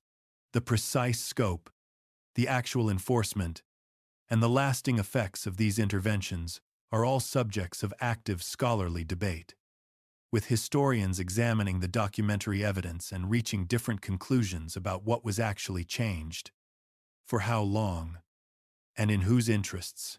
Her own history as a slave was part of the context. The interests of the Frankish Church in asserting spiritual authority over the bodies of Christian people were part of the context. The economic interests of various parties in the existing trade were part of the context. Disentangling these factors is not simple, and the honest position is that historians are still working on it. Beyond the slave trade question, her regency is associated with a program of support for monasteries and religious institutions that fits the pattern described in the previous chapter. She confirmed and extended monastic privileges. She supported the exemption of certain monasteries from episcopal control, a politically significant move in the ongoing negotiation between abbots, abbess, and the bishops who would otherwise have oversight authority over them. She used royal resources to endow institutions that then became nodes in the ecclesiastical network of Neustria. This was not simply piety. It was the construction of an institutional base that extended royal influence through ecclesiastical channels in ways that purely secular governance could not achieve. She founded Chelles. The monastery of Chelles, east of Paris, became one of the most significant religious institutions in the Frankish world. Its founding under Balthild's patronage, with the resources she directed toward it, established it on a scale that minor aristocratic patronage could not have produced. It became a place where women of high birth entered religious life without surrendering the social position consistent with their origins. It became a network node connected to other institutions, to the royal court, to the ecclesiastical hierarchy, through relationships that sustained it across generations. Then, in 664 of the Common Era, Balthild moved to Chelles. The circumstances of this move are one of the most contested questions in the historiography of her life. The Vita presents it as a voluntary withdrawal into the religious life she had always desired. Some historians, reading the political context of the period, have suggested it was not entirely voluntary, that the aristocratic and ecclesiastical factions, whose power had been constrained during her regency, found ways to apply pressure that made her departure from court governance a political, rather than purely personal decision. The figure who emerges most prominently in Neustrian governance after her departure is Ebroin, the mayor of the palace under her son Clotilde III. Ebroin went on to become one of the most forceful and at times ruthless political operators of the late 7th century, consolidating mayoral power in ways that left little room for the kind of shared authority Balthild had exercised. Whether his rise contributed to the pressure she faced before her departure, or simply filled the vacuum her departure created, the sources do not allow a definitive answer, but the sequence matters for understanding what her exit from court life actually represented. The evidence does not clearly resolve whether her move to Chelles was freely chosen or effectively forced. What it shows is that, after 664, Balthild was at Chelles and not at court, and that Neustrian politics moved quickly into a different configuration in the years that followed. What happened at Chelles after her arrival is described in the Vita in terms of religious practice and holy living. What can be inferred from other evidence is that Chelles remained a significant institution, that its connections to the networks Balthild had built during her regency did not simply dissolve when she moved there, and that she lived at Chelles until her death, probably in the late 600s of the Common Era. The veneration began quickly after her death. The formal recognition of her holiness developed through the channels of the Frankish Church. She became Saint Balthild. The speed of the recognition is worth noting, for the reason mentioned in the earlier discussion of Clotilde. Sainthood in the early medieval church required a constituency. The speed and consistency with which Balthild was venerated says something about the network that had formed around her during her years of governance, and about the continued relevance of that network at Chelles and in the institutions she had supported. The woman who had arrived in the Frankish world as a slave owned by a palace official died as the founding saint of one of the most important monasteries in northern Gaul. Between those 2 points, she had governed a kingdom. The sources that record all of this were written to serve purposes other than neutral historical documentation. Reading her honestly requires holding all of that context in place while also acknowledging what the evidence, filtered and shaped as it is, still manages to show. It shows a woman who moved from the lowest possible social position to the highest available to a woman in her world, who used the mechanisms that position provided, with an effectiveness that left institutional traces still visible 1,400 years later, and who did all of this while operating in a world that had no category for what she was doing and no language, outside of hagiography and the occasional dry legal document. To describe it accurately, in a 6th century grave discovered in the Meuse-Rhine region of the Frankish world, archaeologists found the remains of a woman buried with objects that stopped them from making the assumptions they had arrived with. She had a necklace of gold and garnet beads worked in the cloisonné technique that was among the most technically demanding decorative work produced anywhere in post-Roman Western Europe. She had brooches of quality consistent with upper aristocratic dress. She had a small bronze key of the type that appears frequently in high-status Frankish female burials, an object whose precise symbolic meaning historians still debate, but whose association with household management and domestic authority is broadly accepted in the field. She has no name in any written source. She is one of thousands. Not every woman who mattered in the Merovingian world made it into the chronicles that formed the basis of our written record. The queens and regents and abbesses of the preceding chapters are the ones who became visible because they did something that a bishop found worth recording, because they were holy enough for a hagiography, because they were threatening enough to require condemnation, because they were effective enough to become impossible to ignore. Behind them, in numbers that the written sources cannot specify, were the women who managed estates, raised children who became kings and nobles and bishops, maintained the social and kinship networks that held aristocratic society together, and made the countless daily decisions that constituted the actual functioning of the Merovingian world at every level below the visibility threshold of the chronicle. They are not in the record, and the question of how to think about their absence is not a minor methodological footnote. It is central to understanding what the record actually is. Start with what the record does contain. The major narrative sources, Gregory of Tours, Fredegund, the various vitae, are not designed to document ordinary life. They are designed to record the extraordinary, the miraculous, the politically significant, the morally instructive. A woman who managed a large estate in Burgundy for 30 years without doing anything that a bishop found interesting enough to note, without producing a saint or a rebel or a queen, does not appear in those sources.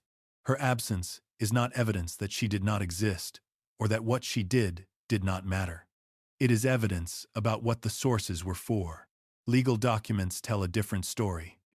Partially, property charters, wills, and the legal records associated with land transactions occasionally name women as parties to agreements, as donors of property to religious institutions, as heirs and testators. These documents survive in fragmentary and uneven ways. Many have been lost. Many survive only in later copies made by monasteries that preserve the records most useful to their own institutional histories. With those limitations fully acknowledged, what the documentary evidence shows is consistent enough to be meaningful. Women in the Merovingian aristocracy controlled property, not always, not in every region, not under all circumstances, but the legal framework of the Frankish world, including the mourning gift tradition and the inheritance rights that varied by region and status, created real possibilities for aristocratic women to hold, manage, and dispose of property independently. The charters that survive include examples of women making substantial donations to monasteries from resources that were apparently their own. They include examples of women appearing as witnesses to legal transactions, a role that implied a recognized social standing. They include, occasionally, women acting as the primary parties in legal arrangements that had nothing to do with their marital status. This evidence does not allow the construction of a systematic picture of Merovingian aristocratic women's economic lives. The documentation is too sparse and too unevenly distributed. What it does allow is the inference that the formal legal capacity to hold and manage property was in fact exercised by a significant number of women in ways that the legal documents record almost in passing, as if it were unremarkable, which, for the people making and recording those documents, it probably was. The woman from the Meuse Rhine grave, with her gold and her garnets and her small bronze key, is one point in that larger distribution. She was buried sometime in the 6th century of the Common Era.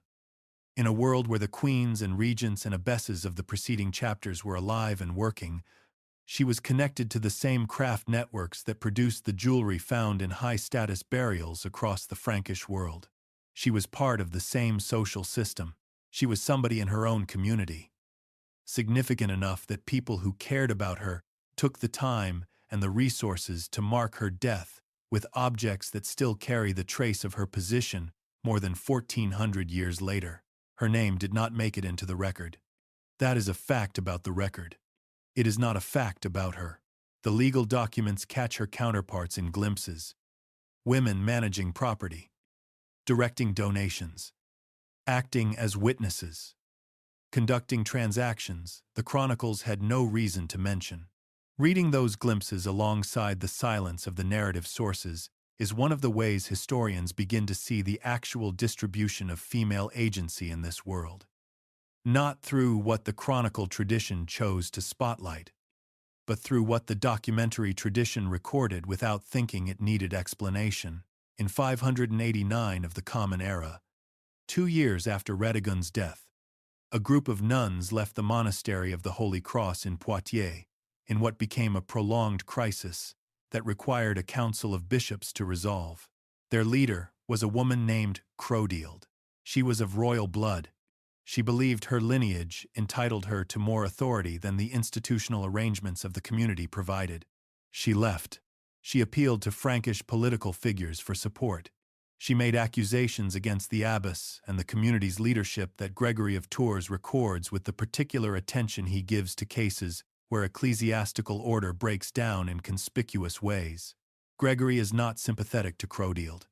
His portrait of her is one of personal ambition and improper conduct. The bishops who eventually resolved the crisis sided with the abbess Agnes and the existing institutional structure. Order was restored. The community continued. But what the revolt actually reveals is something Gregory does not say directly. Radegund had structured Holy Cross in a way that concentrated authority in her person as the founding figure rather than in the formal abbatial role. Her personal authority, her spiritual reputation, her network of relationships with kings and bishops and the pilgrims who came to venerate the true cross relic. These were what held the community together. When she died, that personal authority died with her.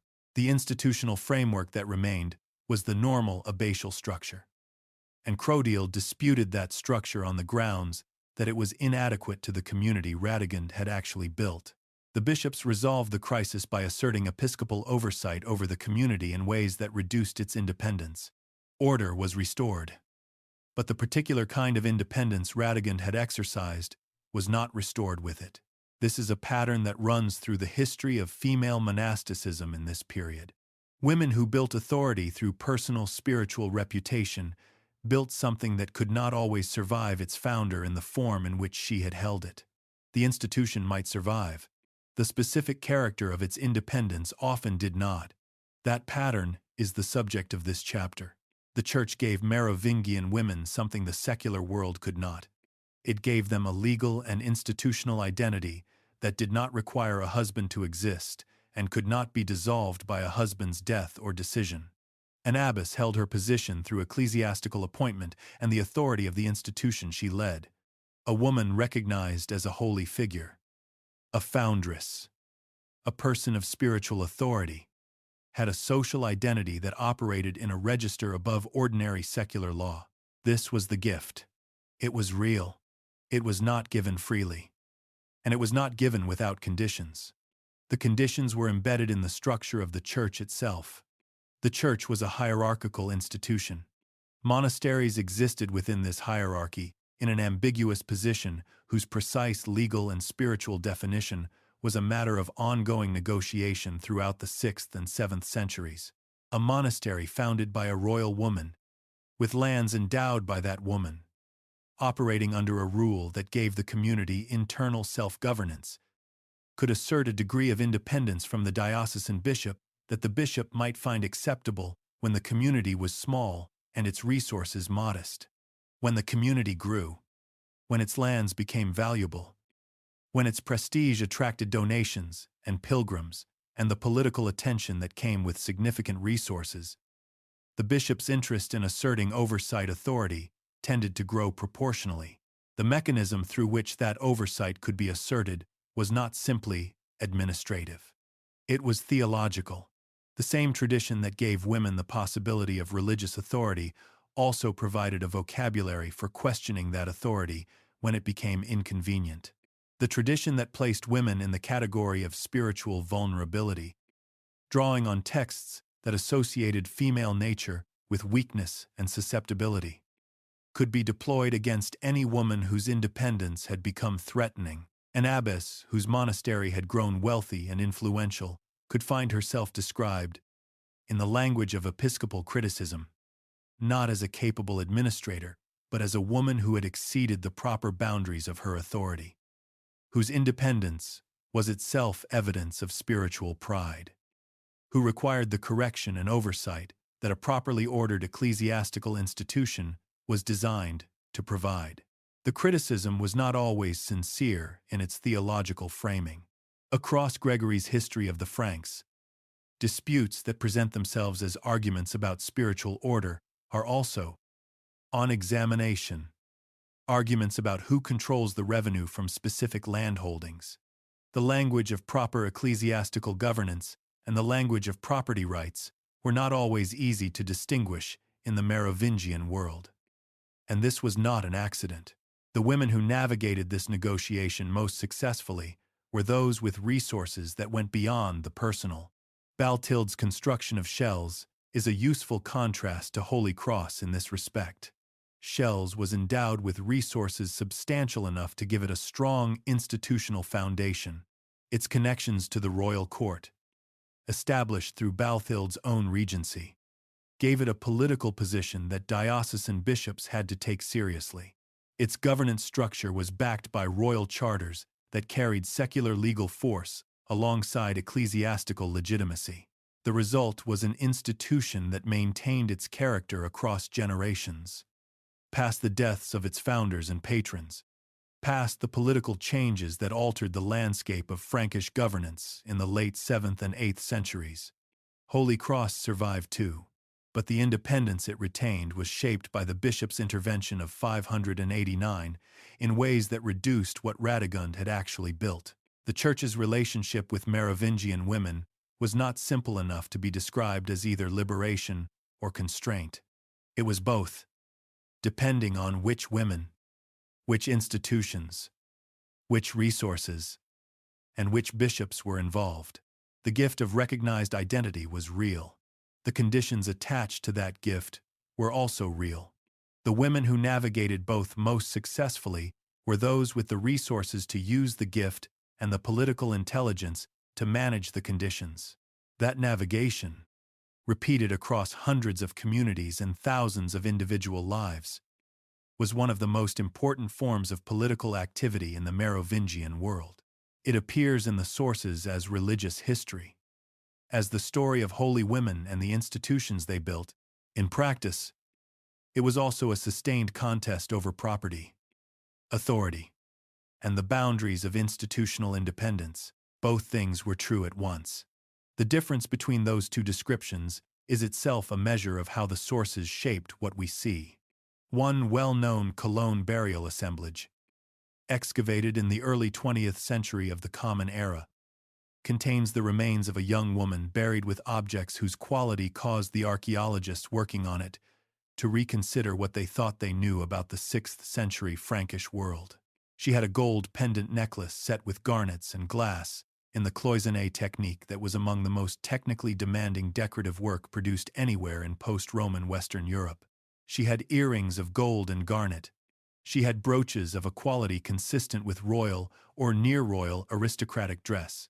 She had an ivory ring of a type whose material had traveled from sub-Saharan Africa to the Rhine Valley through trade networks spanning the Mediterranean world. She has no name in any written source. No chronicle records her death. No hagiography was written in her memory. She was buried in the Cologne area, probably in the late 6th century of the Common Era, in a household with the resources to commission objects that represented connections to the most sophisticated craft and trade networks of her world. She is known to archaeologists by the site designation of her grave. She is known to historians as evidence in a larger argument about the distribution of wealth and social position in Merovingian Frankish society. She was a person. The tension between those two statements is what this chapter is about. Not to resolve it, because it cannot be resolved with the evidence available, but to examine what the material evidence of graves like hers adds to the picture this video has been building, and to be honest about both what it contributes and what it cannot responsibly support. Merovingian burial practice in the 5th through 7th centuries involved the deposit of objects with the dead. The practice was not universal. It varied by region, by social status, by period within the Merovingian era, and probably by the specific choices of the individuals and families involved. It declined over the course of the 7th century as Christian ideas about the body and the soul shifted the cultural meaning of burial practice in ways that made elaborate grave goods seem less appropriate. During the period when furnished burial was most common, the objects deposited with women of high status follow patterns consistent enough across multiple sites to allow some inferences about the social world those objects represented. The jewelry is the most studied category. Merovingian female jewelry of the high-status type is technically sophisticated in ways that required access to materials from multiple distant sources and skilled craftspeople who could work those materials. Garnets came from sources in the eastern Mediterranean, possibly from India and Sri Lanka, certainly from regions far outside the Frankish world. Glass beads were produced in workshops in the Rhine Valley and imported from the Mediterranean. Gold was scarce in post-Roman Western Europe, and its presence in burial assemblages indicates access to significant economic resources. The distribution of this jewelry across Merovingian grave sites shows a pattern. High concentrations of garnets, gold, and technically sophisticated objects appear in graves located in specific regions, particularly the Rhine Valley, northern Gaul, and the area around Paris, and in graves associated with settlements that the documentary evidence identifies as centers of aristocratic or royal activity. This distribution is consistent with what the written sources suggest about the concentration of wealth in the Merovingian world, and it provides an independent check on the picture those sources offer. What the jewelry evidence specifically contributes to the history of Merovingian women is a picture of their position within the economic networks of their world. The objects buried with high-status women connected them to trade routes spanning from the Rhine to the Red Sea. The resources required to acquire and commission those objects were substantial. The burial evidence alone does not translate into a statement about political authority. A woman buried with gold and garnet jewelry was a woman of high social position with access to significant economic resources. She was not necessarily a woman who exercised political authority in the ways the queens and regents of the preceding chapters exercised it. Assuming that economic position implies political authority is a step the evidence does not support. What the burial evidence does is prevent a different assumption. The assumption that because the written sources are largely silent about women's economic and social roles, those roles were therefore minimal or absent. The silence in the sources is a fact about the sources. The garnet necklaces are a fact about the women. Keeping those two facts distinct is one of the basic disciplines that reading this history requires. There are specific burial sites that deserve attention beyond the general pattern. The site of Saint Denis, north of Paris, which became one of the most important royal religious sites in the Frankish world, contains burial evidence from the Merovingian period, that includes women interred with objects consistent with high royal status. The presence of female burials at this site, with assemblages appropriate to the highest social levels, is consistent with the written evidence about the role of royal women in the Merovingian court.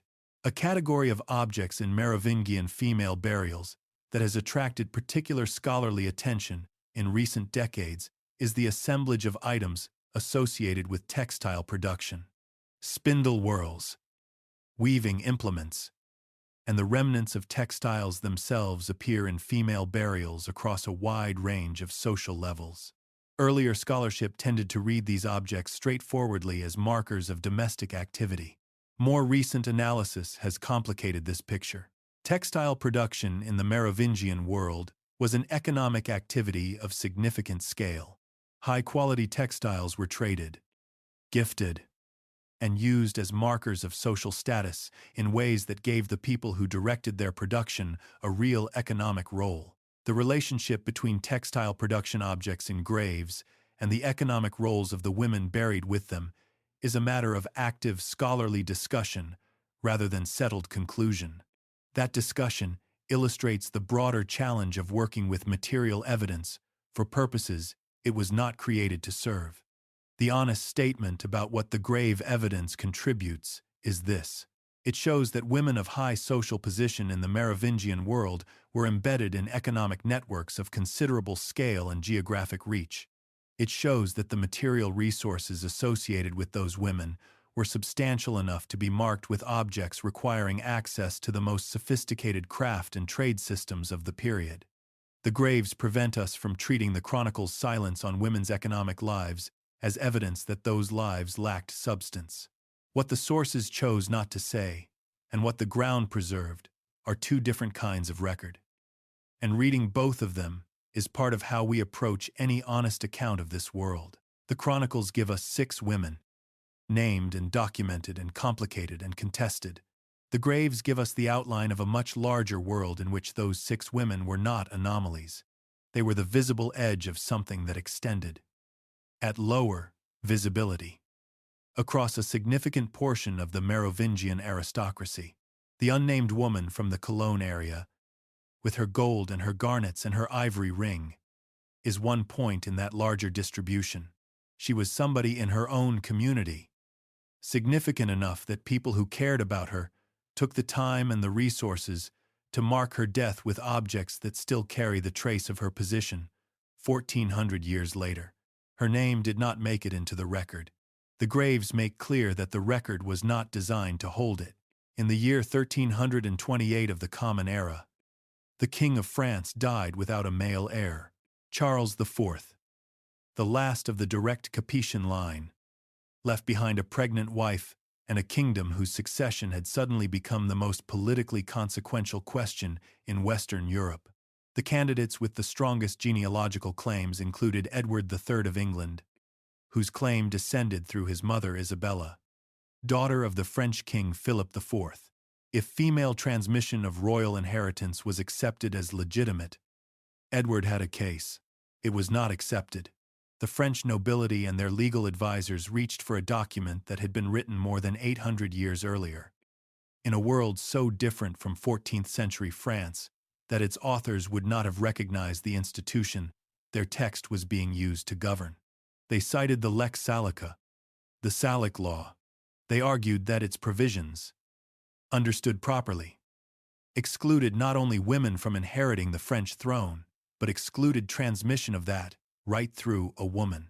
This argument became one of the legal and dynastic arguments that helped frame a conflict lasting 116 years, consumed enormous resources, and reshaped the political geography of France and England in ways still visible in the historical record. The 100 Years' War had many causes, but among them was a dispute about the interpretation of a document written under Clovis of the Franks in the early 6th century of the Common Era. This is a remarkable fact. It is also a deeply misleading one if taken at face value. Because the Salic law that Clovis commissioned was not written to govern French royal succession in the 14th century, it was not written to exclude women from thrones. It was written to address a set of specific, local practical legal problems in the Frankish world of the early 500s, and the distance between what it said and what later generations claimed it said is one of the most instructive examples in European legal history of how a document can be transformed into something its authors would not have recognized. Understanding that distance requires going back to the original text. The Lex Salica was a law code commissioned by Clovis and his advisors, compiled probably in the first decade of the 6th century. It was one of several Germanic law codes produced in the post-Roman period as the successor kingdoms attempted to create written legal frameworks for communities that had previously operated under customary law transmitted orally. The Visigoth Code, the Burgundian Code, and the Lombard Code followed similar patterns. The Salic law addressed a wide range of practical legal matters: compensation rates for injuries of different kinds, penalties for theft of different categories of property, rules governing the conduct of judicial procedures, the rights and obligations of free persons, half-free persons, and slaves in various circumstances. It was a practical document addressing practical problems, not a philosophical statement about governance or the proper relationship between the sexes. Within this practical document, there is a provision in the title addressing inheritance that states women do not inherit a specific category of land called Salic land, and that from this inheritance passes to the male line. This is the provision that 14th century French lawyers cited when they needed to exclude women from the royal succession. The provision is real. Its application to the situation the 14th century lawyers were addressing is not straightforward, and the argument that it is requires a series of interpretive moves the original text does not support. The first problem is the category of Salic land itself. Scholars have debated for centuries what Salic land actually was in the early 6th century. The most widely accepted interpretation is that it referred to a specific type of ancestral land associated with the Frankish warrior class. Land that carried specific social and military obligations that the Frankish legal tradition associated with male inheritance. It was not all land. Women in the Frankish world could and did inherit other categories of property, as the documentary evidence for the 6th and 7th centuries demonstrates repeatedly. The provision about Salic land was a specific provision about a specific category of land with specific associations. The generalization of that provision into a principle governing royal succession required detaching the text from its original context and reattaching it to political questions its authors had not addressed. The second problem is the application to kingship. The Salic law does not mention kings, queens, or royal succession. It is not a constitutional document. It does not address who may rule the Franks or under what circumstances a woman might or might not govern the Merovingian world.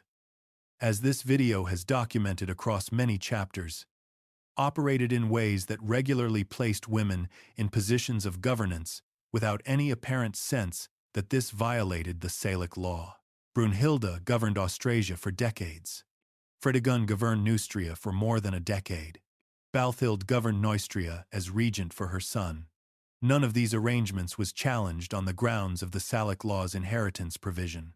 The application of that provision to royal succession was a later interpretive development, built up gradually through the 12th and 13th centuries as French lawyers and political theorists constructed a legal framework for the increasingly centralized French monarchy. By the time Charles IV died in 1328, the idea that Salic law excluded women from the French royal succession was already circulating as an argument that some French lawyers found useful.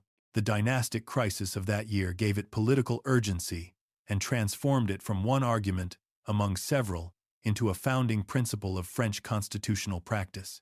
The transformation was a construction. It was built from a genuine text. But the interpretation placed on that provision, the argument that it excluded women and their descendants from royal succession in 14th century France, was not an accurate reading of what the text said in the context in which it was written. It was a redeployment of the text for purposes its authors had not intended. In service of political needs its authors could not have anticipated. The Salic law did not determine the succession of the French throne in 1328. The political interests of the French nobility determined the succession. The Salic law provided the legal language in which that determination was expressed, and through which it was given the appearance of legal inevitability. This matters for how the Merovingian period itself is read. The Salic law, as applied in later centuries, worked backward as well as forward. It became part of the framework through which the Merovingian period was interpreted. If the Salic law excluded women from royal power, then the women who exercised royal power in the Merovingian period had to be explained as anomalies, as exceptions, as departures from the proper order that the law itself established. The power of Brunhilda and Fredegund and Balthild became evidence of the disorder of their period, rather than evidence of how the system actually worked. That reading is backwards. The system, as it actually functioned in the 6th and 7th centuries, made room for female governance through the mechanisms this video has described. The Salic law, in its original form, did not prohibit that governance. The later interpretation that it did was a construction that served the political needs of a different era. And projecting that construction back onto the Merovingian period distorts the history of that period. The lawyers of 1328 reached for the Lex Salica and found in it what they needed to find. The document that Clovis commissioned to govern land inheritance among the Franks became, in their hands, the ancient foundation of a principle of succession that its authors had never considered. That transformation is itself a piece of history worth understanding. It tells us something about how the past is made to serve the present. And it tells us something about why the history of the Merovingian period, including the history of the women who governed within it, has been harder to see clearly than the evidence would otherwise require. There is a moment in Gregory of Tours' History of the Franks that passes quickly enough to miss on a first reading. A woman who had been the wife of a Frankish king is, in the years following her husband's death, the holder of substantial property. She makes a decision that Gregory records with a brevity, suggesting he found it either obvious or embarrassing. Probably both. She gathered her wealth and sent word through intermediaries to another Frankish king proposing that he marry her. The proposal failed. The king, whose name was Guntram, accepted the wealth and sent the woman to a monastery. The woman's name was Theodechilde. Her story occupies perhaps a paragraph in Gregory's chronicle. She does not appear in the hagiographic tradition. No monastery was founded in her name. No later source celebrates her virtues or mourns her fate. She is, by the ordinary measures of Merovingian historical visibility, a minor figure who appears briefly in the record because her attempt to use her widow's wealth as political leverage ended in a way Gregory found worth noting. And then disappears. She is the 6th woman in this video's central argument for reasons that her apparent insignificance obscures. Her story is not a story of success. It is a story of a mechanism failing, of a woman who understood what her resources represented and attempted to deploy them in the way the system suggested they could be deployed, and who was stopped by someone with more power than she had who chose to use that power against her.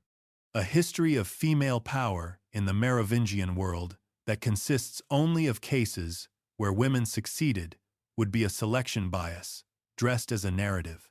The cases where the system worked against women are part of what the system was. Begin with the context. Theodechilde was one of the wives of Cheribert I, king of Paris, who ruled from 561 to 567 of the Common Era. Cheribert was one of the sons of Clotilde I and therefore a brother of Sigebert, Chilperic, and Guntram. He governed the western Frankish territories, centered on Paris for 6 years before his death. Cheribert's domestic arrangements were, by Merovingian standards, complicated. Gregory records multiple simultaneous relationships and the ecclesiastical disapproval those arrangements attracted. The details are less important for this chapter than the structural reality they produced. When Cheribert died in 567 of the Common Era, His brothers divided his territory among themselves. The women who had been his wives were in the position that the mourning gift institution had created for them. They held whatever property had been given to them at the time of their marriages, and whatever they had accumulated since. They held that property as individuals, not as extensions of Cheribert's authority.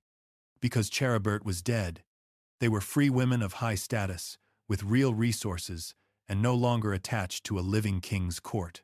This was a specific legal and social position with specific possibilities and specific vulnerabilities.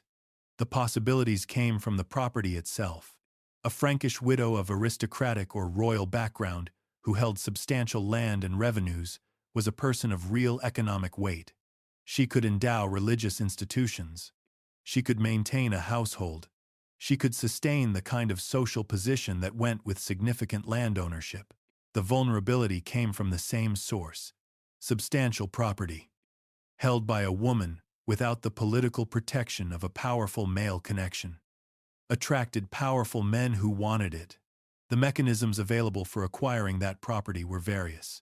Marriage was one of them. Forced placement in a religious institution, under conditions that amounted to something close to confiscation, was another. Theudchild's decision to send a marriage proposal to Guntram was a strategic assessment of her situation. She was a royal widow. She had property. She was in a political landscape where her dead husband's territory had been absorbed by his brothers, meaning there was no Cheribert's court anymore in which she had a natural place.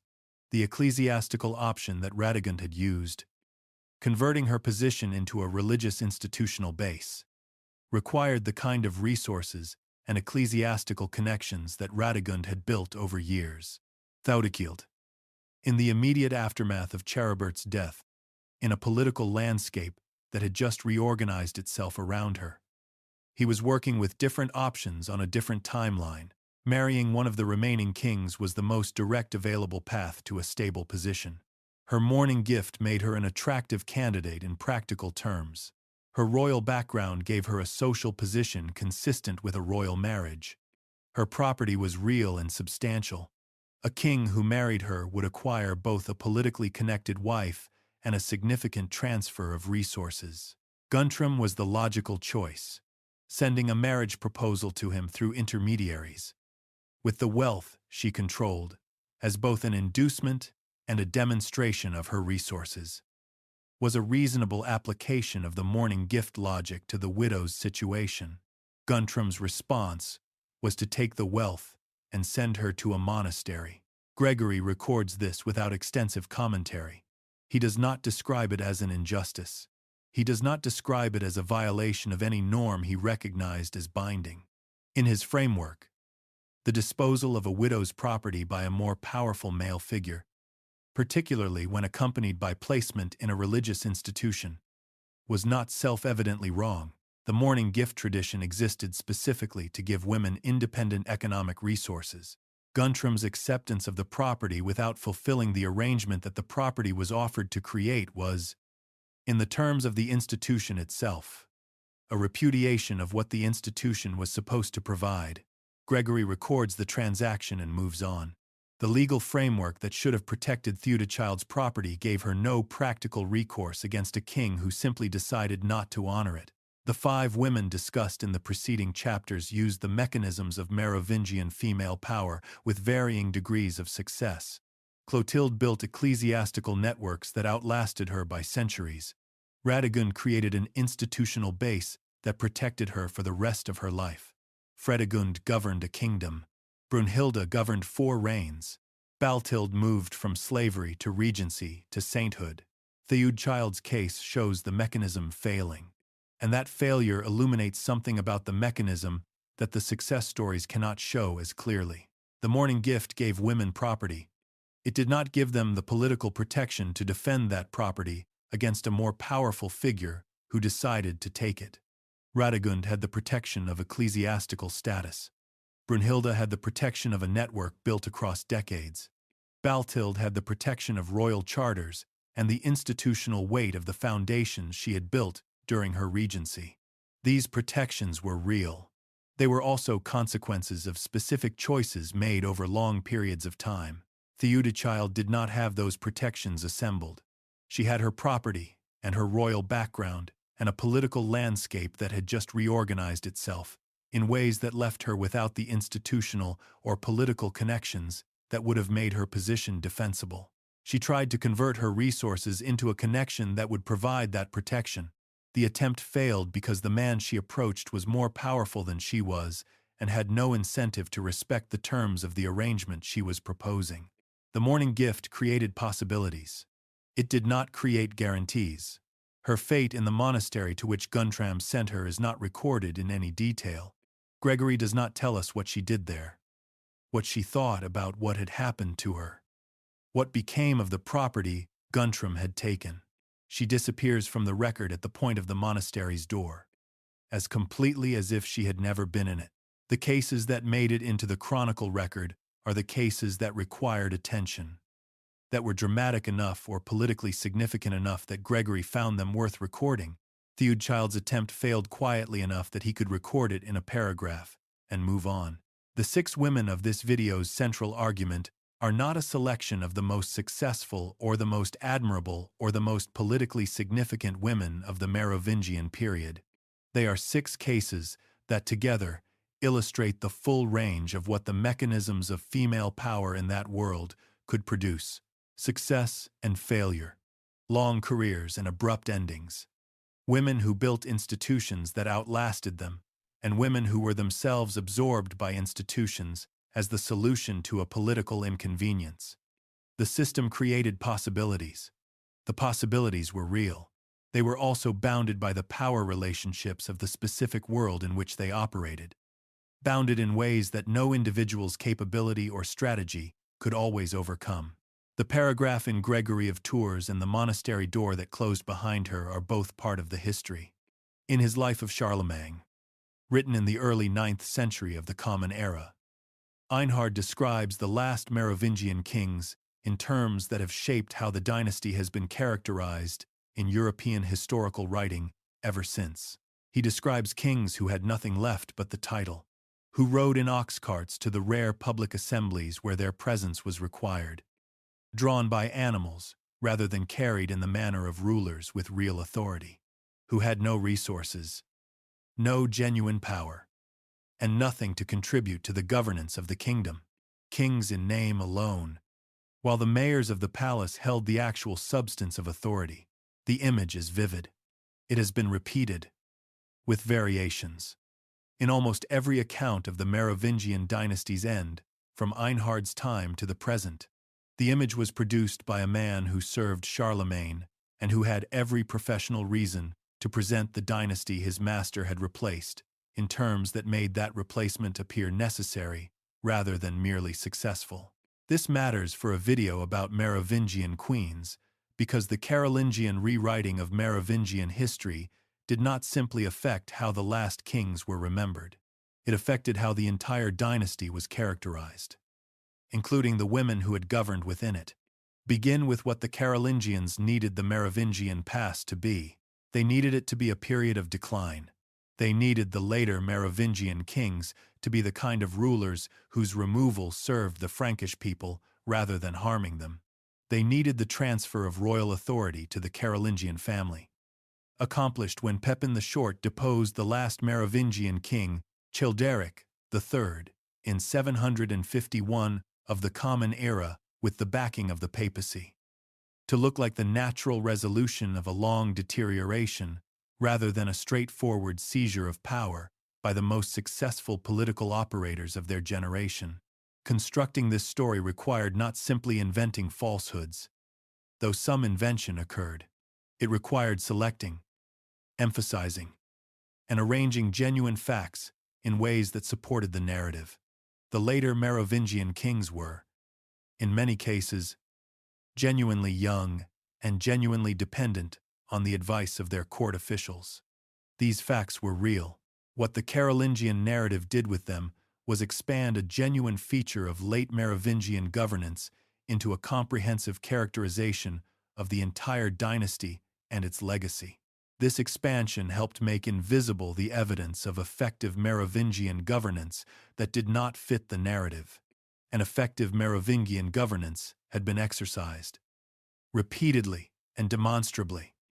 By the women, this video has spent 15 chapters describing Brunhilda's governance of Austrasia, the correspondence with Pope Gregory I, the ecclesiastical reform program, the maintenance of political stability across 4 reigns, was precisely the kind of evidence that complicated the do-nothing narrative. A regent who corresponded with the papacy about ecclesiastical reform, who was addressed by one of the most capable popes of the early medieval period as a genuine partner in the governance of the Western Church, was not the representative of a collapsing dynasty. Fredegund's solution was to reframe Brunhilda's governance as tyranny. The capacity that made her effective was recast as the arbitrariness and cruelty of a woman who had exceeded the proper boundaries of authority. The network she had built and maintained was recast as the corrupt patronage of a ruler whose personal interests had overridden proper governance. The death that destroyed her was recast as the necessary correction of a political situation that had become intolerable. This reframing served Carolingian purposes even before the Carolingians formally took power. Fredegund was writing in the 7th century, during the period when Carolingian ancestors were consolidating the mayoralty. A Brunhilda who had been a tyrant whose destruction was necessary was more useful than a Brunhilda who had been an effective ruler, whose destruction had been a political act by people who wanted her power. The reframing extended to the institutional legacy of the women this video has described. The monastery system that Radegund, Balthild, and others had built was not dismantled by the Carolingians. It was too embedded in the ecclesiastical and economic landscape of the Frankish world to dismantle. But the Carolingian ecclesiastical reform program, which was one of the genuine achievements of Carolingian governance, brought Frankish monastic institutions more firmly under episcopal oversight and more consistently under standardized rules. The reforms were presented as improvements, as the bringing of proper ecclesiastical order to institutions that had been too loosely governed. In many cases, they also reduced the independence that the most powerful female monasteries of the Merovingian period had exercised, narrowing the space between an abbess's authority and the oversight claims of the diocesan bishop that had allowed figures like Radegund and Balthild to operate with unusual latitude. The Carolingian rewriting of Merovingian history was one of the most effective acts of historical management in European history. It produced an image of a dynasty that persisted for centuries, that shaped how medieval and early modern writers understood the Frankish past, and that required the development of professional medieval historiography in the 19th and 20th centuries to begin seriously challenging. The Merovingian dynasty did not collapse under the weight of its own inadequacy. It was replaced by a more politically aggressive competitor who understood how to use institutional, ecclesiastical, and military resources to consolidate power, and who understood, equally, that consolidating power required managing the story of how that consolidation had become necessary. Einhard's ox-cart image was part of that story. The women in this video were part of what that story helped make invisible. In the early 1970s of the Common Era, a British medievalist named Janet Nelson was working through a problem that had been bothering her about how historians wrote about women in the early medieval period. The problem was not that the sources were too thin. The problem was that the questions being asked of those sources were the wrong questions. Historians who wanted to know whether Merovingian queens had political power were typically asking that question through frameworks developed to analyze formal institutions, official positions, and documented authority. By those measures, the queens came up nearly empty. They had no formal title defined by law. They had no official role in the Frankish governmental structure. Nelson's argument, developed across a series of articles beginning in the early 1970s, was that this finding told us more about the questions than about the queens. The framework was designed for a kind of power that these women did not hold. Applying it to them produced absence as its finding. Not because the women were absent from power, but because the framework could not see the kind of power they held. What changed when she asked different questions was the evidence itself. Not its volume, but what it could be made to yield. When the question shifted from whether these women held formal authority to what they could do and how they did it, and with what results, the same sources began to show something different. Property. Networks. The mechanisms this video has described across 9 chapters. Women who were not peripheral to the governance of the Merovingian world but embedded in it at multiple levels, operating through mechanisms that the formal institutional framework neither acknowledged nor prohibited. The shift was also a shift in what counted as evidence. Under the older framework, the absence of women from the formal record was evidence of their marginality. Under the framework, Nelson and those who built on her work developed. That absence was evidence about the record, not about the women. The chronicle tradition was produced by specific people with specific interests and specific ideas about what was worth recording. Its silences were shaped by those interests. Reading the silences as simply the absence of things worth noticing was reading the sources naively. Suzanne Fonet-Wempel's study of women in Frankish society, published in 1981, of the Common Era, asked a question that had not been asked at that scale before.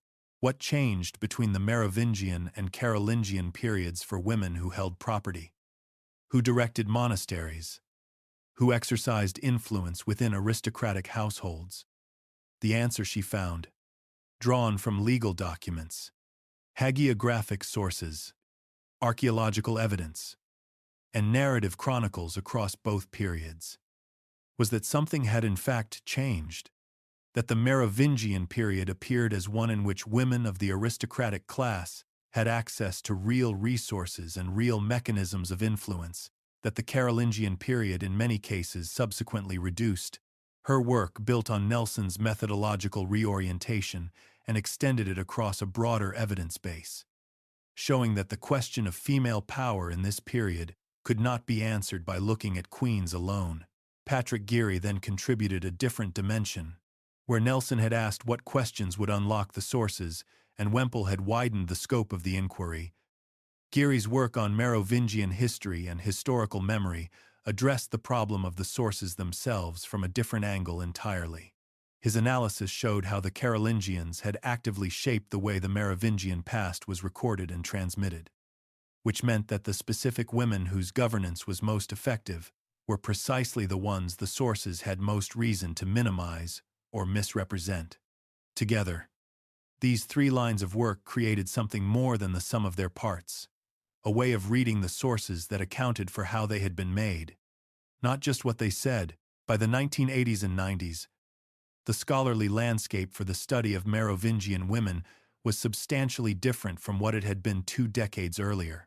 The field has been characterized throughout its development by genuine and substantive disagreement about interpretation, about what the evidence supports, and about the larger claims that can be made from specific cases.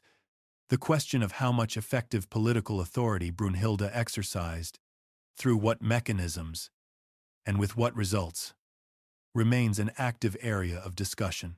The question of what Balthild's interventions in the slave trade actually accomplished remains unsettled. The question of how to read Gregory of Tours without either accepting his framework uncritically or dismissing him as simply unreliable is one that scholars continue to work on. This is not a failure of the field.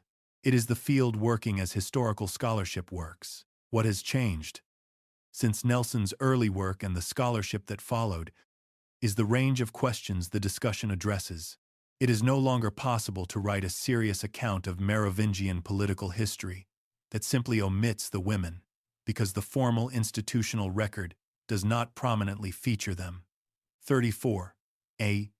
It is no longer possible to treat the silences in the sources as straightforward evidence of absence, rather than as evidence about the sources themselves. Questions determine what gets found.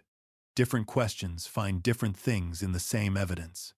The evidence for Merovingian women's roles was always there, in the legal documents and the hagiographic sources and the archaeological record. What changed was the framework that allowed historians to see it as evidence of something worth investigating, rather than as the background noise of a history whose real subjects were assumed to be kings and bishops and military campaigns. That change in framework produced a new account of the Merovingian period that is more accurate than the older account. Not because the new account is politically motivated in a way the older account was not, but because the questions it asks are better suited to the evidence it examines. The women in this video are visible because specific people decided to look differently. There is a temptation that arrives with any history of this kind. A history organized around the recovery of figures who were minimized or misrepresented by the sources that recorded them. A history that has spent 17 chapters demonstrating that women in the Merovingian world exercised real authority through real mechanisms in ways that conventional accounts have consistently understated. The temptation is to conclude too much. It arrives in two forms, and both of them are worth examining directly before this video reaches its final chapter, because both of them are ways of being unfaithful to the evidence. The first form is the heroic reading. The heroic reading takes the women in this video and places them in a narrative of resistance, of women who fought against a system designed to contain them, who carved out spaces of freedom in the face of sustained opposition, whose achievements were the achievements of individuals struggling against structural constraints that were designed to prevent exactly what they managed to accomplish. This reading is emotionally satisfying. It gives these women a moral clarity that makes their stories feel relevant to concerns extending beyond the 6th and 7th centuries. It is also not what the evidence shows. The women in this video were not fighting a system. They were operating within one: the morning gift, the regency gap, the monastery as institutional base. These were not spaces that women forced open against resistance. They were features of the Merovingian social and legal framework that were available to women of the right social position as part of the ordinary functioning of that framework. Radegund did not invent the deaconess status as an escape hatch she created for herself. It was an existing ecclesiastical category that she used with unusual intelligence and determination. Brunhilda did not create the concept of the regent mother. She occupied a role that the political system made available in specific circumstances and used it with unusual effectiveness and duration. The system contained these possibilities. It also contained the mechanisms that limited and constrained them. The system was not an obstacle these women overcame. It was the terrain on which they operated, and it shaped both what was possible and what was not. Placing them in a heroic narrative of resistance misrepresents the relationship between these women and the world they lived in. It also, in a subtler way, diminishes what they actually did. The achievement of operating with genuine effectiveness within a complex and often dangerous system is not a lesser achievement than the achievement of heroically resisting it. It is a different kind of achievement, one that requires a different kind of recognition. The second form of the temptation is the exceptional reading. The exceptional reading acknowledges the specific achievements of specific women while insulating the general picture from what those achievements imply. It says, in effect, that Brunhilda and Radegund and Balthild were unusual, that their capabilities were extraordinary, that their cases were departures from the normal experience of women in the Merovingian world, and that the evidence for their authority should not be taken as evidence of anything beyond their individual circumstances. This reading is intellectually cautious in a way that makes it feel responsible. It seems to avoid overclaiming. It seems to preserve the distinction between what the evidence shows and what the evidence might be used to imply. But the exceptional reading, applied consistently, becomes a way of preventing any general conclusion from the specific evidence. Every case of female authority becomes an exception. Every demonstration of women operating through real mechanisms with real consequences becomes the story of an unusual individual rather than evidence of a structural possibility. The accumulation of exceptions never adds up to a pattern, because the exceptional reading defines each case as isolated before the accumulation can occur. 6 women. in the same period, operating through the same three mechanisms, producing outcomes ranging from the governance of kingdoms to the founding of institutions that lasted centuries, are not six isolated exceptions. They are six visible points in a distribution that the archaeological and documentary evidence suggests extended across a much larger population of women, operating at lower visibility through the same structural possibilities. The exceptional reading of any one of them requires ignoring the others. The exceptional reading of all six simultaneously requires ignoring the evidence from the graves and the legal documents this video has examined. The pattern is not coincidence. It is the Merovingian system working as the Merovingian system worked. Acknowledging the pattern is not the same as claiming that women and men in the Merovingian world had equivalent access to authority. They did not. The system was organized in ways that privileged male authority in numerous respects, and that constrained female authority in ways this video has documented repeatedly. The mourning gift gave women property, but not always the political protection to defend it against a more powerful opponent. The monastery system gave women institutional independence, but subject to ongoing negotiation with episcopal authority. The regency gap gave women governance opportunities, but only in the specific and temporary circumstances of a child king's minority. The possibilities were real and significant. They were also bounded and conditional in ways that matter for an honest account of what women's authority in this period actually was. What the evidence supports is something more specific than either the heroic reading or the exceptional reading. It supports the claim that the Merovingian social and legal framework contained structural possibilities for female authority that were features of how the system functioned, not anomalies within it. It supports the claim that women of the aristocratic and royal class used those possibilities in ways that produced real, documented, historically significant outcomes. And it supports the claim that understanding those possibilities and those limits requires reading the sources with the kind of attention that goes beyond what they explicitly say to what they reveal about themselves in the act of saying it. There is one more thing these women were not, and it is perhaps the most important for how this video should be understood. They were not representatives of a single story. Clotilde built her authority through ecclesiastical networks over 3 decades of patient positioning. Radegund built hers through the conversion of personal resources into an institutional base that operated in a different legal register from anything a secular lord could easily challenge. Fredegund built hers through the kind of practical political intelligence that kept a kingdom functioning under conditions that would have ended the careers of many people around her. Brunhilda built hers through 4 decades of sustained engagement with the political systems of the Frankish world at every level, from the aristocratic networks of Austrasia to the correspondence of the papacy.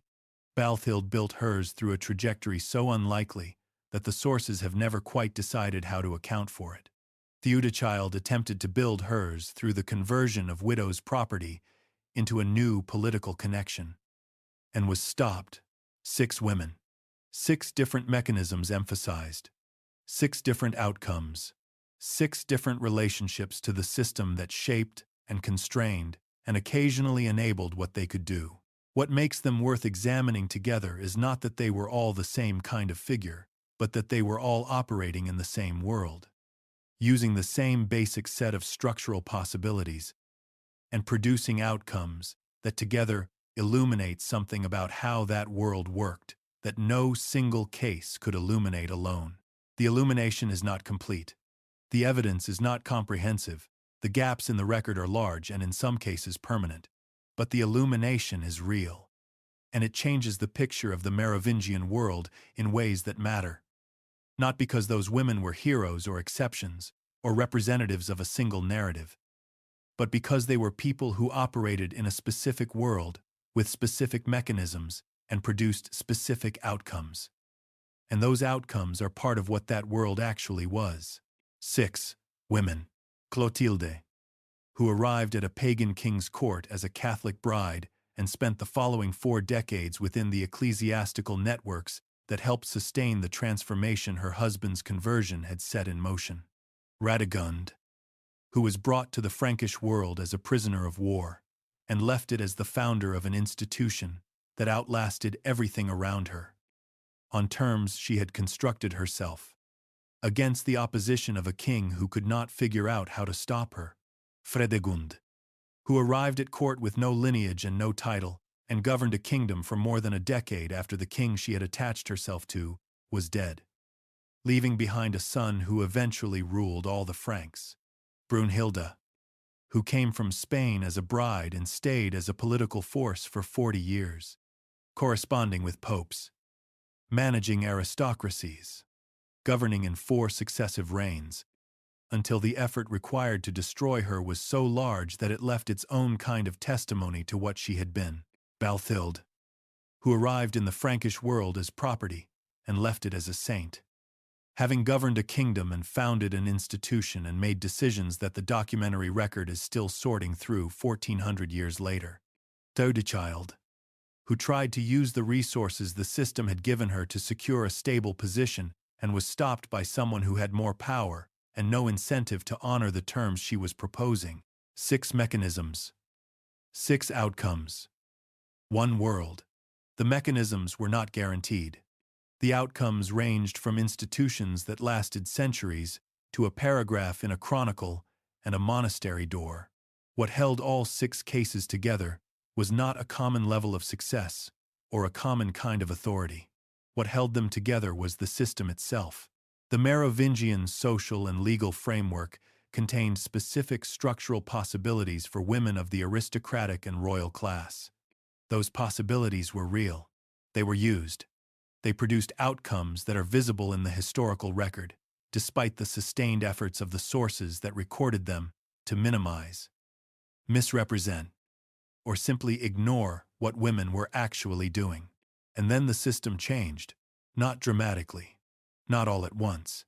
But the Carolingian period that replaced the Merovingian world was a period in which the informal mechanisms through which Merovingian women had operated became less available, in which ecclesiastical reform in many cases reduced the independence of the institutional bases those women had built, in which the formalization of governance structures narrowed the spaces that the informality of Merovingian political life had left open.